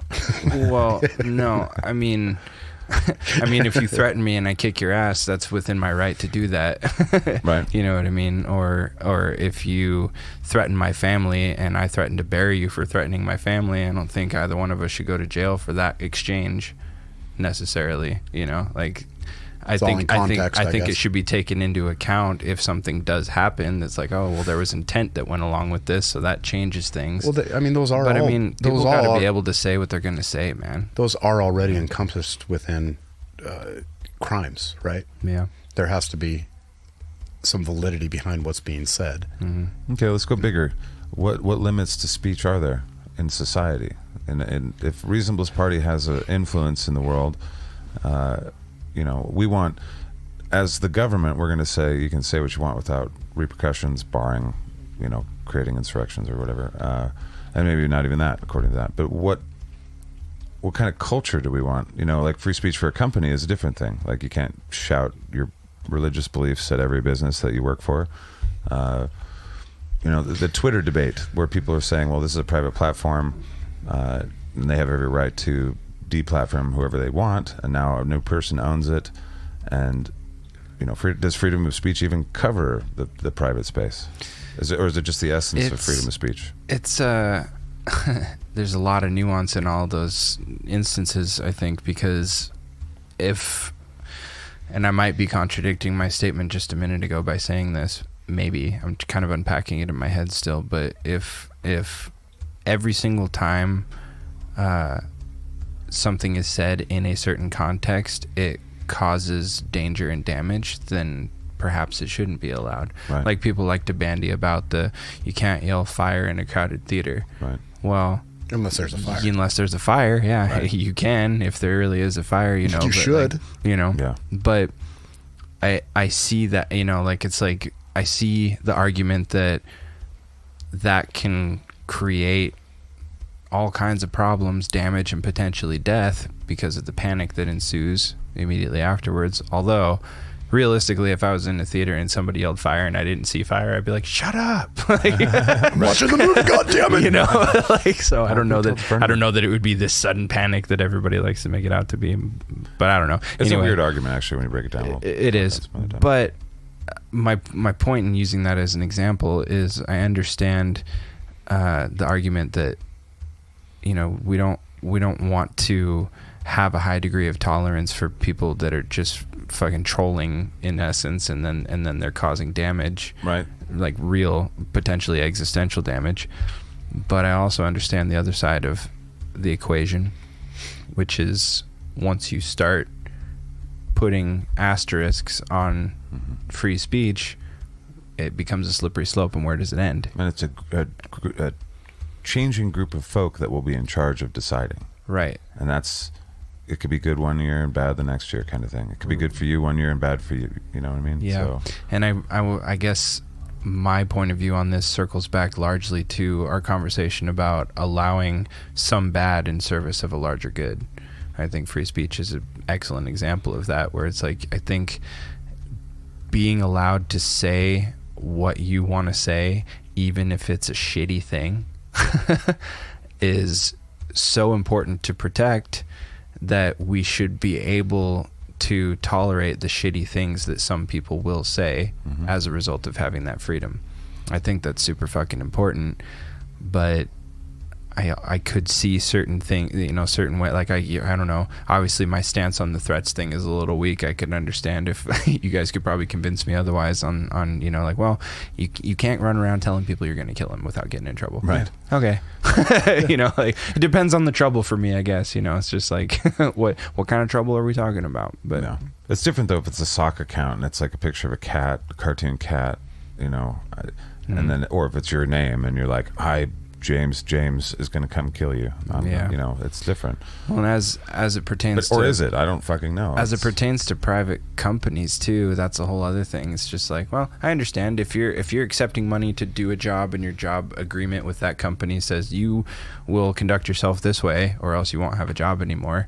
And one of those things is you're not allowed to say the fuck word in front of customers. It's just like, okay, well, then it's not free speech, but I think that company is running their business and they are well within their rights to say, hey, this is how you're going to behave when you're here, and we're not going to lock you in jail if you don't behave that way, but you won't have a job here anymore. Right. Or on the customer side of it, if a customer comes in and is motherfucking the cashier and they're like, hey, you can't behave like that in here.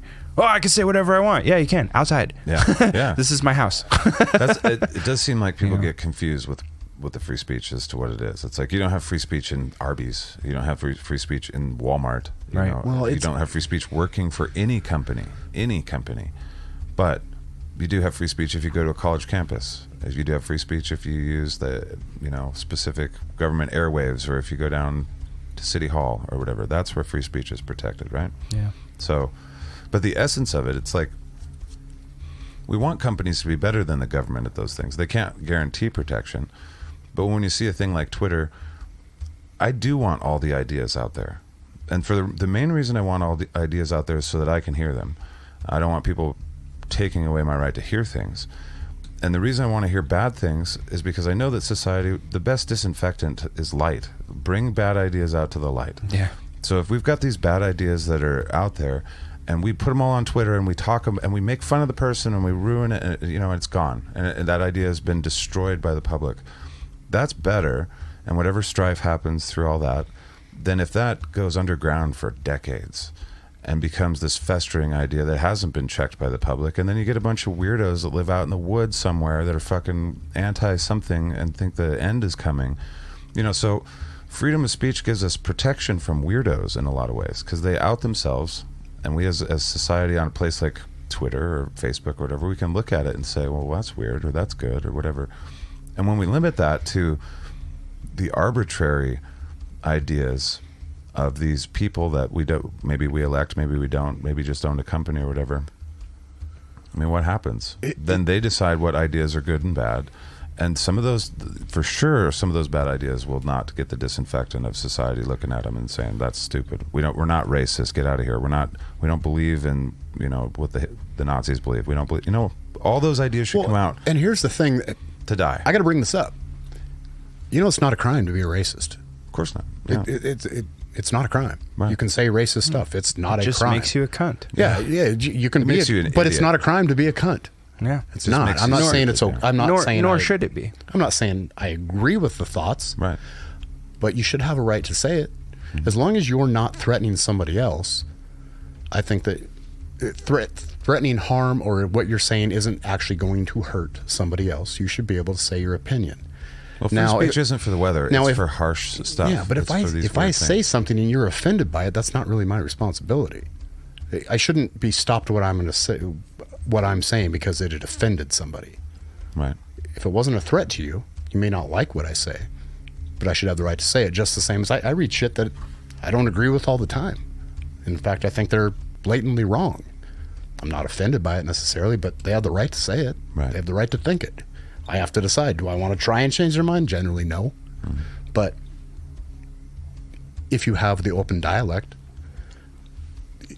the conversation is going to go one way or the other. I mean, if you're not harming anybody It doesn't matter if it offends somebody else, you should still be able to say it. And that's really what we're talking about, is everybody seems to, well, I'm offended by that, so that should be gone. That should be extricated from my life because it offends me. No, you need to adjust yourself to what's being said. It doesn't mean you have to agree with it. Just understand that it's out there. Then knows that I agree. Okay that things exist that you might not like. I agree with that completely, and I just want to reassert that it's impossible to legislate a utopia. Yeah. You can't legislate your way to a utopia. Not that utopia would ever be attained anyway, but the point still stands. The most potent medicine against a shitty use of free speech is a masterful use of free speech in return, in my opinion. Which is why it should be protected at all costs, in my opinion, because if we lose the capability to say the things that we want to say, not only where does it end, but we also lose our best tool in combating shitty things that people say. So that's ultimately, if I was going to really reduce it down to my opinion on it, I agree with you, Jeff. That's we have to be able to put up with people saying shitty things and being shitty people, as long as we can use our same freedom and ability to be way better people and way better spoken in order to make them feel stupid, and maybe they'll change, or if not, they'll die eventually. I think that's the essence of free speech is exactly that. Yeah. It's meant to bring it out so it can be talked about and decided. You can't mandate morality, but we can decide what morality is kind of as a collective. And if we limit these places, the public forums, and Twitter's a private company, but it's a public forum. It really is. It's free, and it's millions of people. Facebook too. Twitter's kind of a weird one, and all the big social medias are kind of weird, especially because they've gotten so big that they are part of the big tech conglomerate. The amount of money that they have, they're squarely in the zone of big tech. When you think big tech, you're like Google, Apple, Facebook. You know what I mean? But there's a perfect example of, I post a picture of me with a deer. Somebody's offended by that. So I get flagged and it gets kicked off because somebody didn't like it. Fuck you. Well, and it's like part of me wants to go, well, yeah, but I mean, there's a terms of service, and it is a service that's provided. It's a platform that's provided for you, and they laid their ground rules. Yeah. But where that starts to fall apart is how much they move the goalpost on those ground rules after you're already in there, and it's also it's a weird intersection between freedom of speech in a public forum and private enterprise. So it's like the lines of distinction are admittedly a little bit blurred there.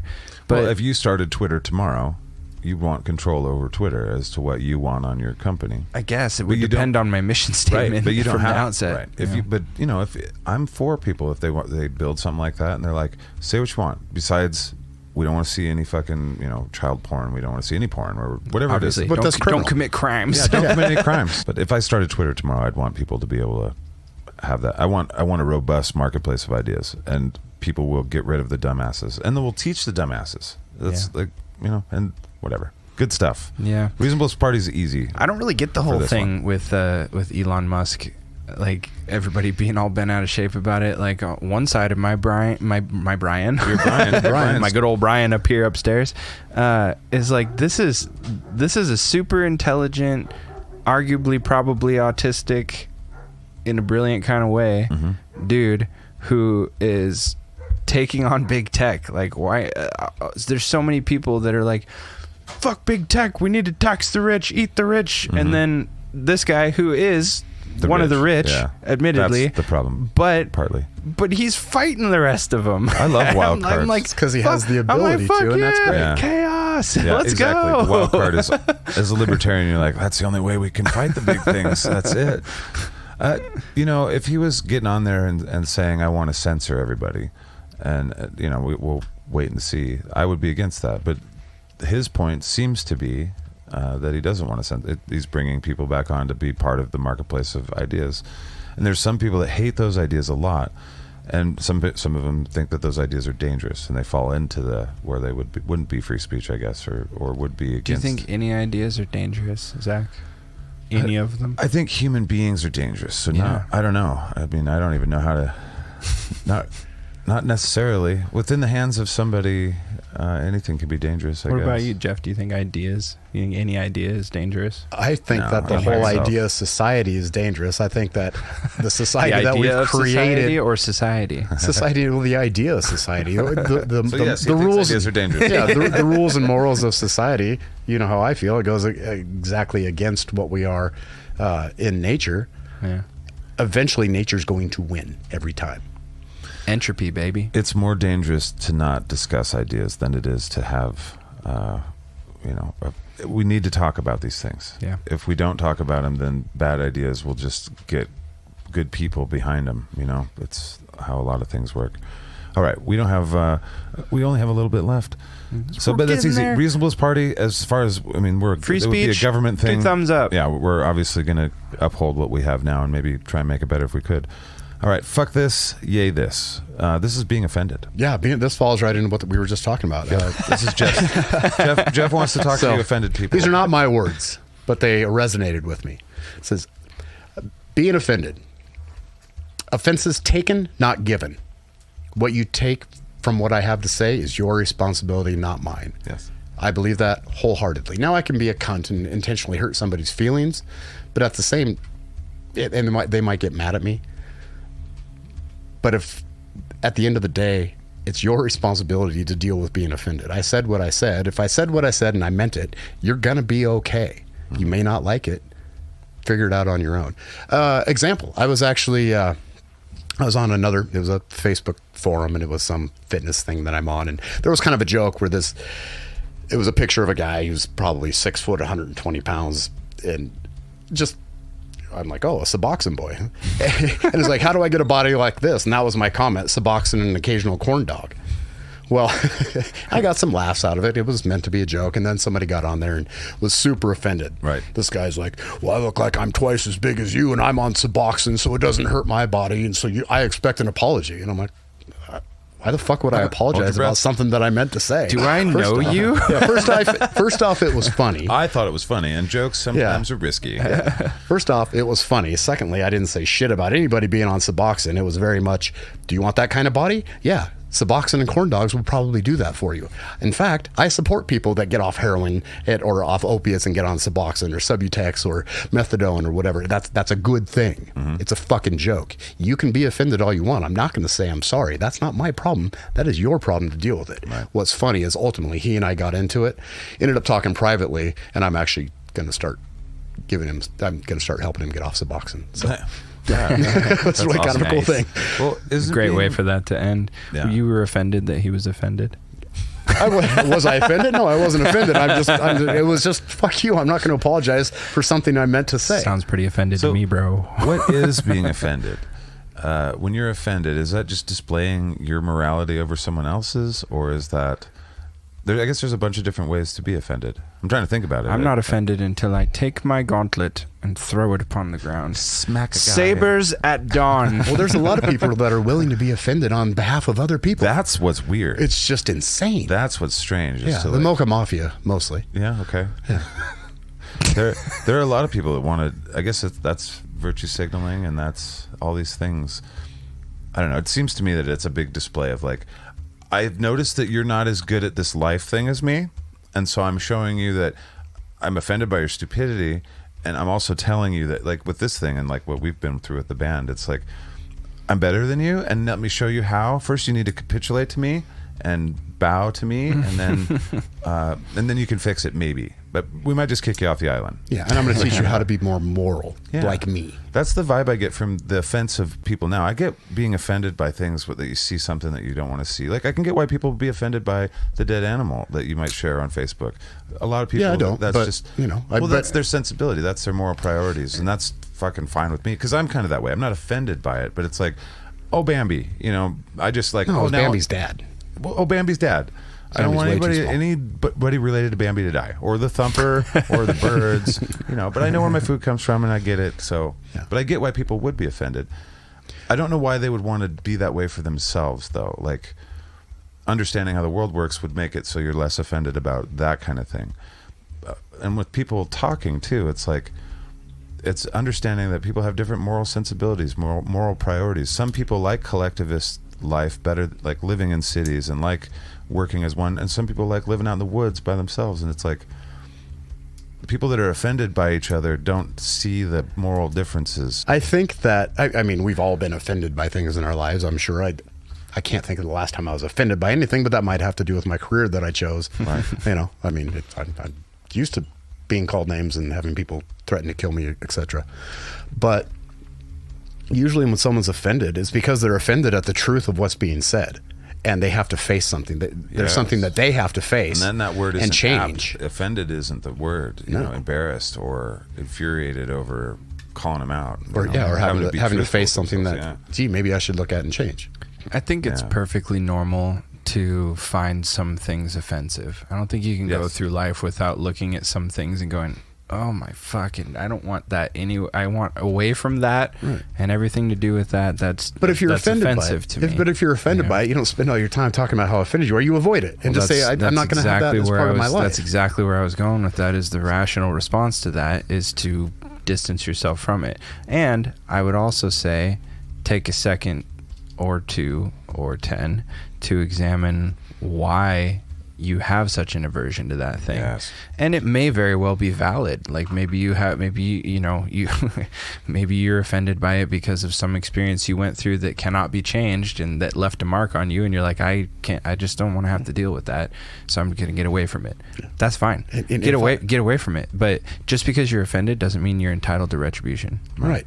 But there are some things that might offend you. I like that. There's some things that might offend you that you might want to act on, though, too. You know what I mean? Like, I'm offended by certain religious practices that put certain people in little boxes or bags, if you will, and the way they treat people and stuff. And that's offensive to me. And it's like, well, what could I do to do something for that? Be better and speak freely about it. There you go. But so some offense maybe is good. I don't know. But at the end of the day, the term itself seems to lose meaning because of the way we're using it. Because like you just described, a lot of times that people aren't offended, they're just pissed that they're probably wrong, and that's their reaction to it. Is they feel personally attacked, or I can't defend my position, which is what you find a ton of times. Which is instinctively they know they're wrong, but they just can't defend themselves. So I'm offended, and I want you shut down. And that's like been political discourse for 5-6 years. How dare you make me look? By the way, the guy that I was talking, he's actually, I am a fool. He's actually a cool cat. Is he? Yeah. Cool. Hey, I don't know what was up his ass at that particular time, but we had conversation, then more private conversation. It's funny how that works, too. Did you hear that keyword, conversation? Yeah. Conversation? Yeah, once you had say conversation. It a few more times. Conversation. It was a conversation. For sure. And we go, oh, okay, well, I get your perspective. I mean, I listened to what he had to say, and he listened to what I had to say, and then we're like, and then I'm like, then I called him on some shit in the conversation. I'm like, oh, this is what your deal is, isn't it? He's like, yeah. Yeah. You know, it's all in how you come at somebody too. Like I've been offended by people's behavior, and I've addressed it with them, but I didn't come at them like they owed me something, for one, and I didn't come at them in an aggressive manner that like I'm about to straighten you the fuck out. I came at him like I was like, hey, dude, we got to talk about this because this is not cool, and here's why. And then we proceed to have a conversation, or they tell me fuck you. At which case I'm like, well, we tried, but I guess fuck you too. I hated that. At the end of the day, I might be offensive to people. You don't have to listen to me. Yeah, you just don't. I don't know. Can you imagine being so offended by people though that you cut them out of your life when it comes to like politics and stuff like that? The way we're talking now, it's funny because offended by just the ideologies. I've done it in the past and recognized it was my problem, and now some of those people are back in my lives. Some of those people are also, I'm watching them change and do some positive shit, but I look at them differently now. It's like, no, they can believe what they want to believe. I don't have to believe it. They're not a bad person. This is just their makeup, and that's okay. Yeah. It's like so what it comes down to is, do I actually like the person? Should I even bother being offended by anything that they think or say? And most of the time is no. It's not a big deal. I have some lines that people can cross that they can't come back from. But they're very, very, very few and far between. And it takes a lot of concerted effort to actually get across one of those lines for me to be like, you and I are done for good. Same. And there's no way for you to redeem yourself. And I if I ever reach that point, I don't go back, because that's why we call it a line. If you cross it, we're done. Yeah. But to your point, they're very, very few and far between, and I am not an easily offended person, as you guys may have noticed. Yes, same. I just sort of take everything in stride, more or less. It's just like there are certain things that I just cannot abide, and if you cross me there, then we're done. Yeah. So maybe if you feel that you're offended, but I'm by not going to something- attack you. Right. I guess I should add, I'm not going to go on the warpath because of it. We'll just be done. If you're feeling offended by something, before you lash out, maybe take a minute and think to yourself why you're offended. I mean, was it really just outlandish and ridiculous and nobody should be saying shit like that? Or are you offended because it might be true or it applies in your life and it's a struggle for you? Yeah, you should always And maybe you examine can it. learn some more. Maybe just resonate a few minutes before you decide to say something. Right. That's true of everything. If something makes you angry, you should do that same thing. If something makes you afraid, you should do that same thing. Fuck yeah. You should always examine why things make you feel the way that they do, and decide whether or not that's acceptable for you or not. Examine your life. A life left unexamined is no life at all. Correct. God damn. All right, That's a nice little pin at the end of that section. We got one last thing that we want to talk about. Actually, we have two things that we learned this week. We learned that panic attacks are real. Oh, yeah. And we also are going to Shit, I learn knew about that. Operation Plum Bob. But you want to start, Jeff? Yeah, so I mentioned earlier that I was sick for about a week. And that consisted of not eating for a couple days. I got so dehydrated that I drank a gallon of water. I peed once that day. So that's how dehydrated. So I was destroying my body by not getting out of bed. Right. Because I was sick. And about day 4, being cooped up in the house, I've got things going on in my life that, I wasn't able to address because I'm sick and I was gone for a while. Things are stacking up. And I woke up after sleeping about 2 hours, and I can remember just like right on my sternum, right at the, what is this little thing called? Your little bone right there. I don't know. Not your solar plexus. That's is a it? sternum. Sternum, Yeah. yeah. Anyway, I can remember just feeling like, God, is my esophagus pulled or something? Did I pull my esophagus? And I felt this tension like from my toes to my tongue. It was really weird. Just this, like somebody was ripping something out of my chest. And it felt like the world was just coming down on me for no reason. And I had a legit panic attack. I didn't know, I think because of my job, I didn't know that panic attacks were real. I usually associated them with people that were on medications and stuff, which is really shitty of me. But it was something that I had never dealt with, so I couldn't think about it that much. I couldn't relate, and I was never a dick to anybody that were having them. I just didn't understand what they were going through. Right. So I got to experience it for myself, and it really is what an out of control feeling. Yeah. So here I am in my house with a fever, crying uncontrollably because it's in your body and you've got to do something with it. And my first instinct is to do something physical. Well, I couldn't do anything Do you physical. have that pulling thing in your chest where everything was coming towards center? That's what I'm talking about. Yeah. Yeah, it was almost like for some reason I had this weird click in my tongue. I couldn't just move my tongue right. I could feel it in my mouth, like almost like buffering when it was trying to move, if that makes sense. Yeah. So I almost couldn't talk right. Anyway, so here I am by myself, just bawling streams of tears. And I'm trying to stop. And the more I try and stop, the more I can't stop. So I end up throwing on snow gear, and we had a shitload of ice and snow that I couldn't address because I was sick. So I went out and tried, and I'm out about 3 hours chipping ice with a shovel because it had been walked on several times, just pouring tears out of my face for no reason, with no explanation, just wondering, I'm like, why is this happening? What is going on? I mean, I know I have a lot of stuff, but why is this the response? Yeah. It's a very real thing. Yeah.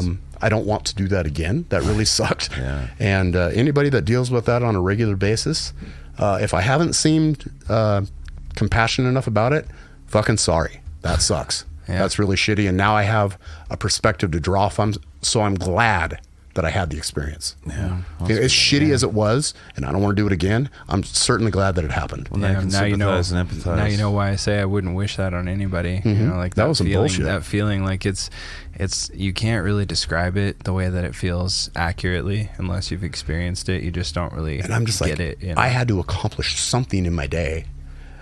At least my brain works like, okay, I have to accomplish something, and I still couldn't. Yeah. I still couldn't get the ice chipped. But yeah, I hopefully had a really shitty day. But Yeah. that's not the point. The point is, they're real. It's not just people who have to take medication or have pre-existing problems. It can, and I'm just as fucked up as anybody else, and it can happen to me too, and it can happen to you. Yeah. It's okay. It's Yeah. really okay. Learn from the experience. Yeah, I think that energy has to go somewhere. I've had panic attacks most of my life, and it's some periods of my life it's been more frequent than others, but it's just something that's come and gone forever, and that energy kind of has to go somewhere, you know, like when you talking about going out and chipping away at snow while you were crying and all that shit is super relatable to me, because whenever I'm having a gnarly panic attack, I have to do something like that, because I can't, if I just sit there, I feel like it will eat me alive and I'll cease to exist. You know, like that energy has to come out of you somehow. So usually what I'll do is like, I don't know, like I think the last time I had a panic attack, I just like, I felt like I was going to have a heart attack. Like I was just like, something's wrong in my chest, and I know it's probably anxiety because I've been through this before, but it feels really bad and I'm getting tunnel vision and I can't breathe.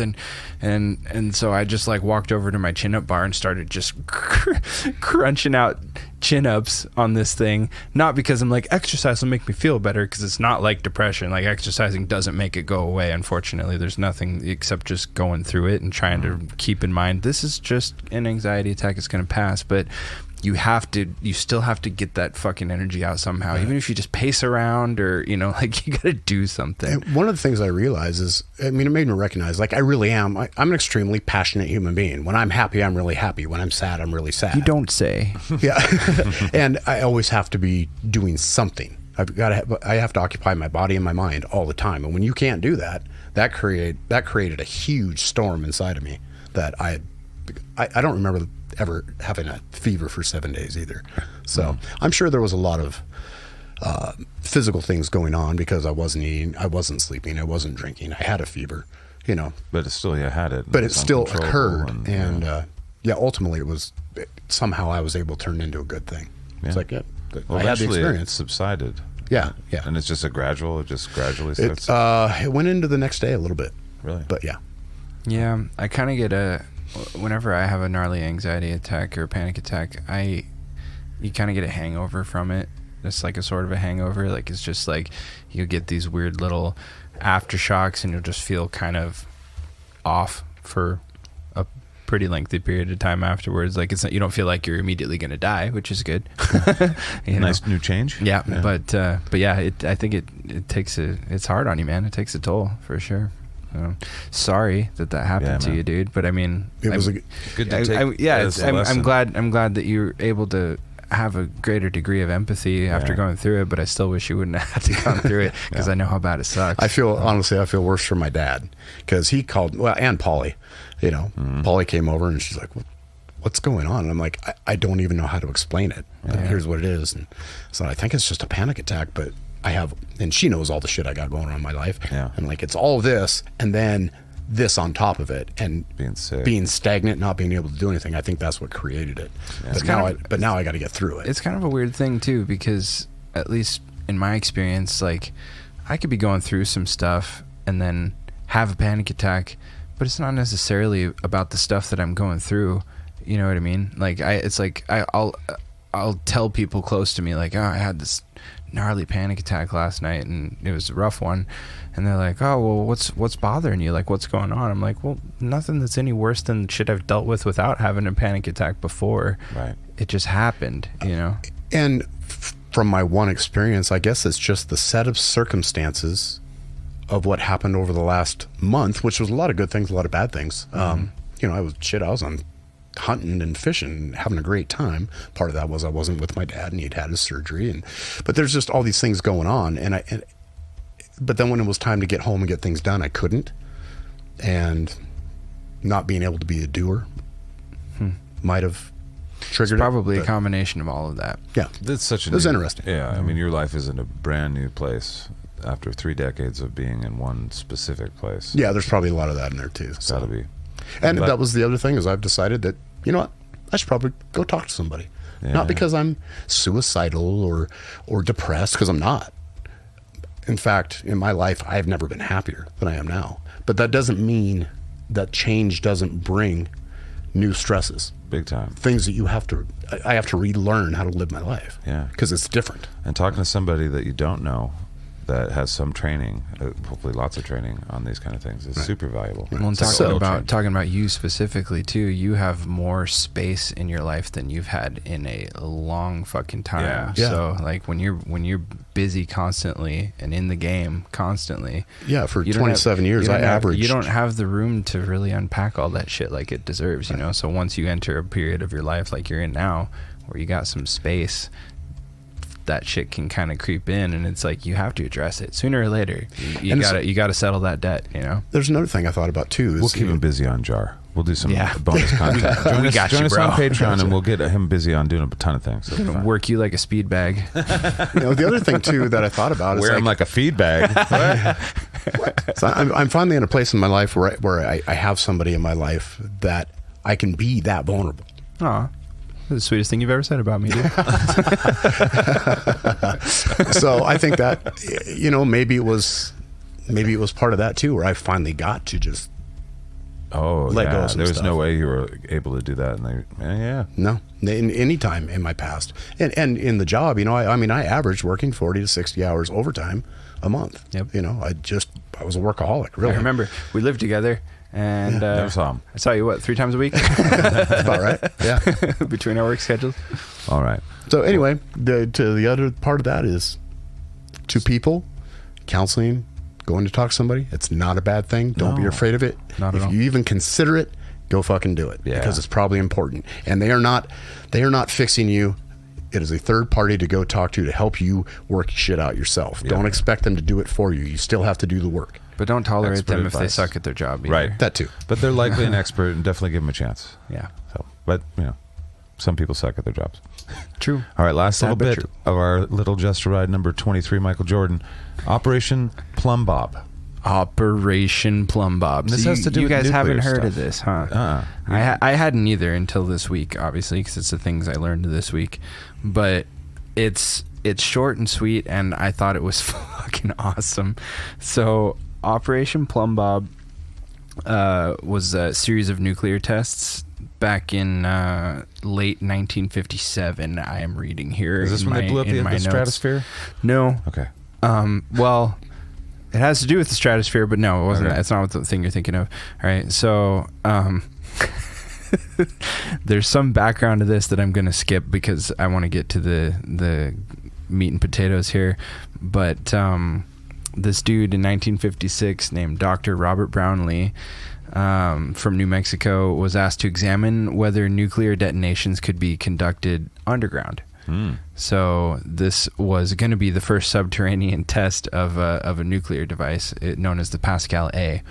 So they put it 500 feet down a borehole and capped the top because the thinking was, oh, we'll just put it way down there, put a big old steel cap on the top, and that'll contain this nuclear explosion. I wish they would have had a YouTube at the time for us to see this. So they took a video of this. Of course actually. they did. Cameras were not as good then as they are now, sadly. yeah. So, but we'll get to why that's important. So the detonated yield of this nuclear bomb ended up being 50,000 times greater than they anticipated. Whoops. Whoa, 50,000 50,000 times greater than they were expecting. Were they standing in the explosion? Was that- No, Jesus. no, not a sad story, just a wild story. So that send that cap 500 into the feet, moon, or what? 500 feet down, 50,000 times bigger of an explosion, And they were than they expecting were a big expecting. nuclear explosion. Yeah, they were Wow. expecting a nuclear explosion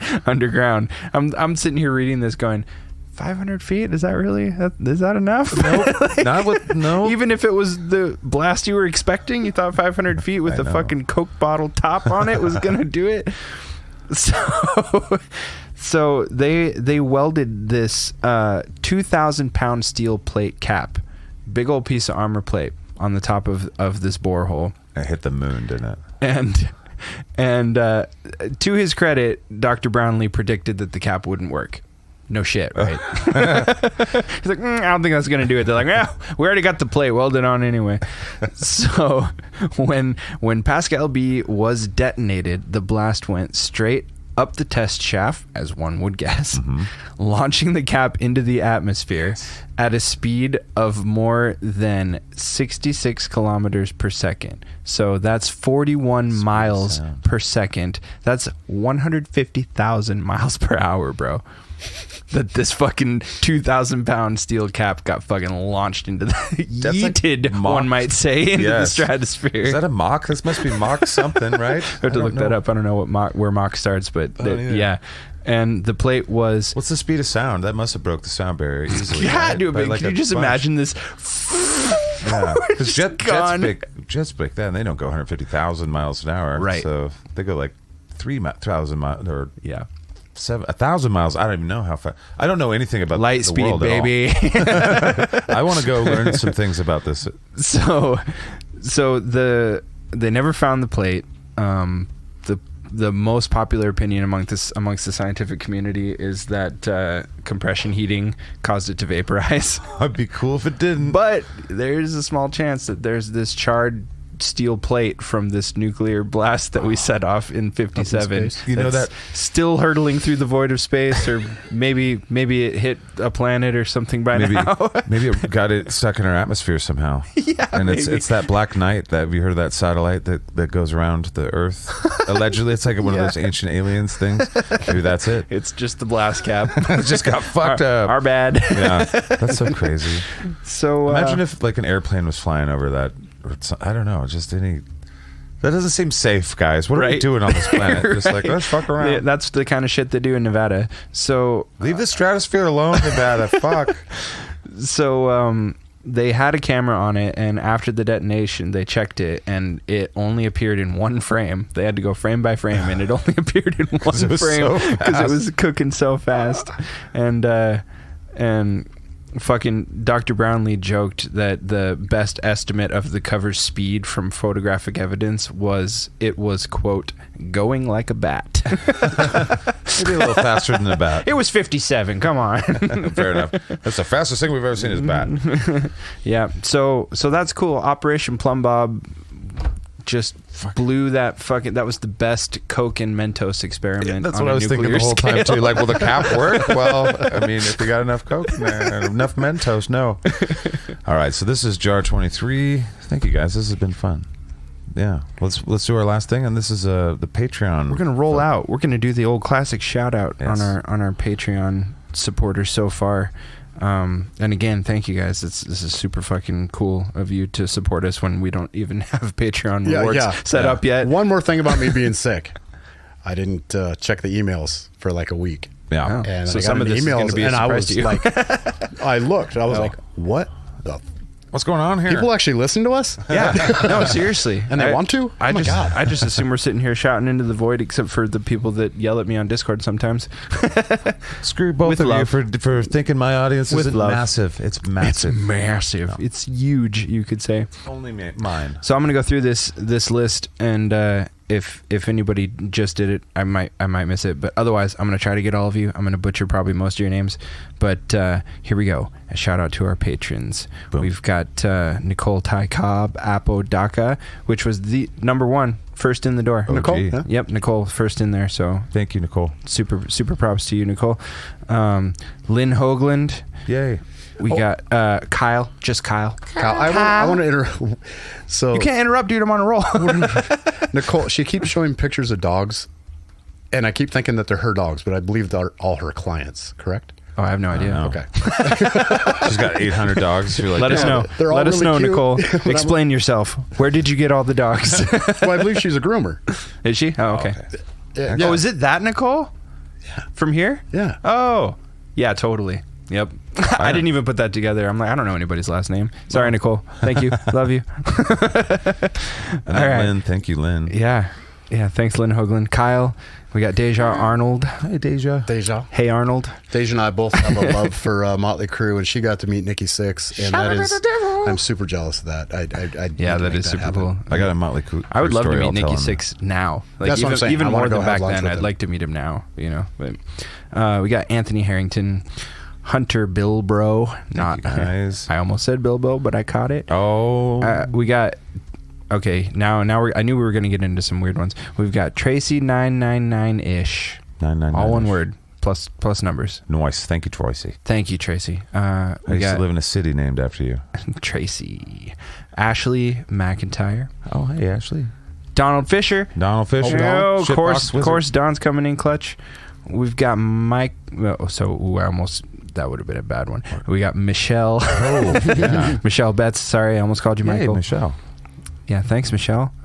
Kelly Geiger. A lot of these folks, Kelly. Yeah. A lot of these folks been on the Ice Walls mission with us. That's Yeah. very, very kind of y'all. Soul Trouble. Coolest username. Sorry That's pretty to everybody else, but I like that one. Ooh, this one's pretty good though too. Anunnaki Warlord David. Or as Dan would call it, David, I assume. Anunnaki. Is that local, David? I don't know. I don't think so. I don't think so. Unless he's moonlighting as an Anunnaki warrior, then I don't know about it. Could Which be. is possible. You Yeah. never know. That's a time suck thing is basically what that is. That's Yeah. what he's saying. We got Space lizards in the house. Space lizards rolling in. Left the door open. That's what happens. Mm-hmm. We got Ryan Shelton Thank you, and Jess Johnson. Thank you, Jess. And the most recent one, according to my notifications, which are probably wrong, would be one Red Dragon Skull 1. Yeah, Red yeah. Dragon Skull, what's up? Thank you. I have not been on Discord for a while either. I should probably jump back on there. Yeah, I've been keeping it warm for you. You run that. Do I? lot better than I do. No, the shitbox wizard. Yeah. He knows how to run shit. Yeah, he runs it. I still can't just figure out how play to in work his the litter phone. box. Well, thank you to the Shitbox Wizard and to our trusted third triad of Chris, the Discord Dookie Slayer, and of course, Bodhi, the Quartermaster, and then Don. Yeah. And Don was in the last 2 weeks. He's been on Post Apocalyptica. He's wearing a mask and talking in the show. He's one of our speaking characters now. Awesome. But yeah, thank you guys for that. And justaride@gmail.com is how you get a hold of us. Yeah. Patreon.com/justaride. I'm not sure even. You're going to have to look it up. I don't know. I think so. I don't know. I'm pretty if sure. If you Google it, you might find it. We appreciate We'll get better at this, we swear. We appreciate you guys that have negotiated it. So yeah, Just Ride standing alone as a Patreon thing outside of SKATCAST. And some of you guys are doing both. That's crazy. It blows my mind. As these guys were saying, we started doing this just for fun, and it's been a lot of fun. Super fucking generous. A lot more of you guys. fun. We appreciate it. We won't let it go to waste. Everything we get, we're just gonna use it to make this better. And more fun. Oh yeah. And we're gonna buy toilet paper. Toilet paper as much as we can. Yeah, lots of toilet paper. All right, you guys. Well, thank you for being here, and we'll see you next week. And as always, we'll talk at you in the future. It'll seem like the present. It'll be like a present that you get. Be to like unpack. a present. It's a gift from us to you. It's just a ride. Whoa, oh, it's just a ride. Bing. Bong.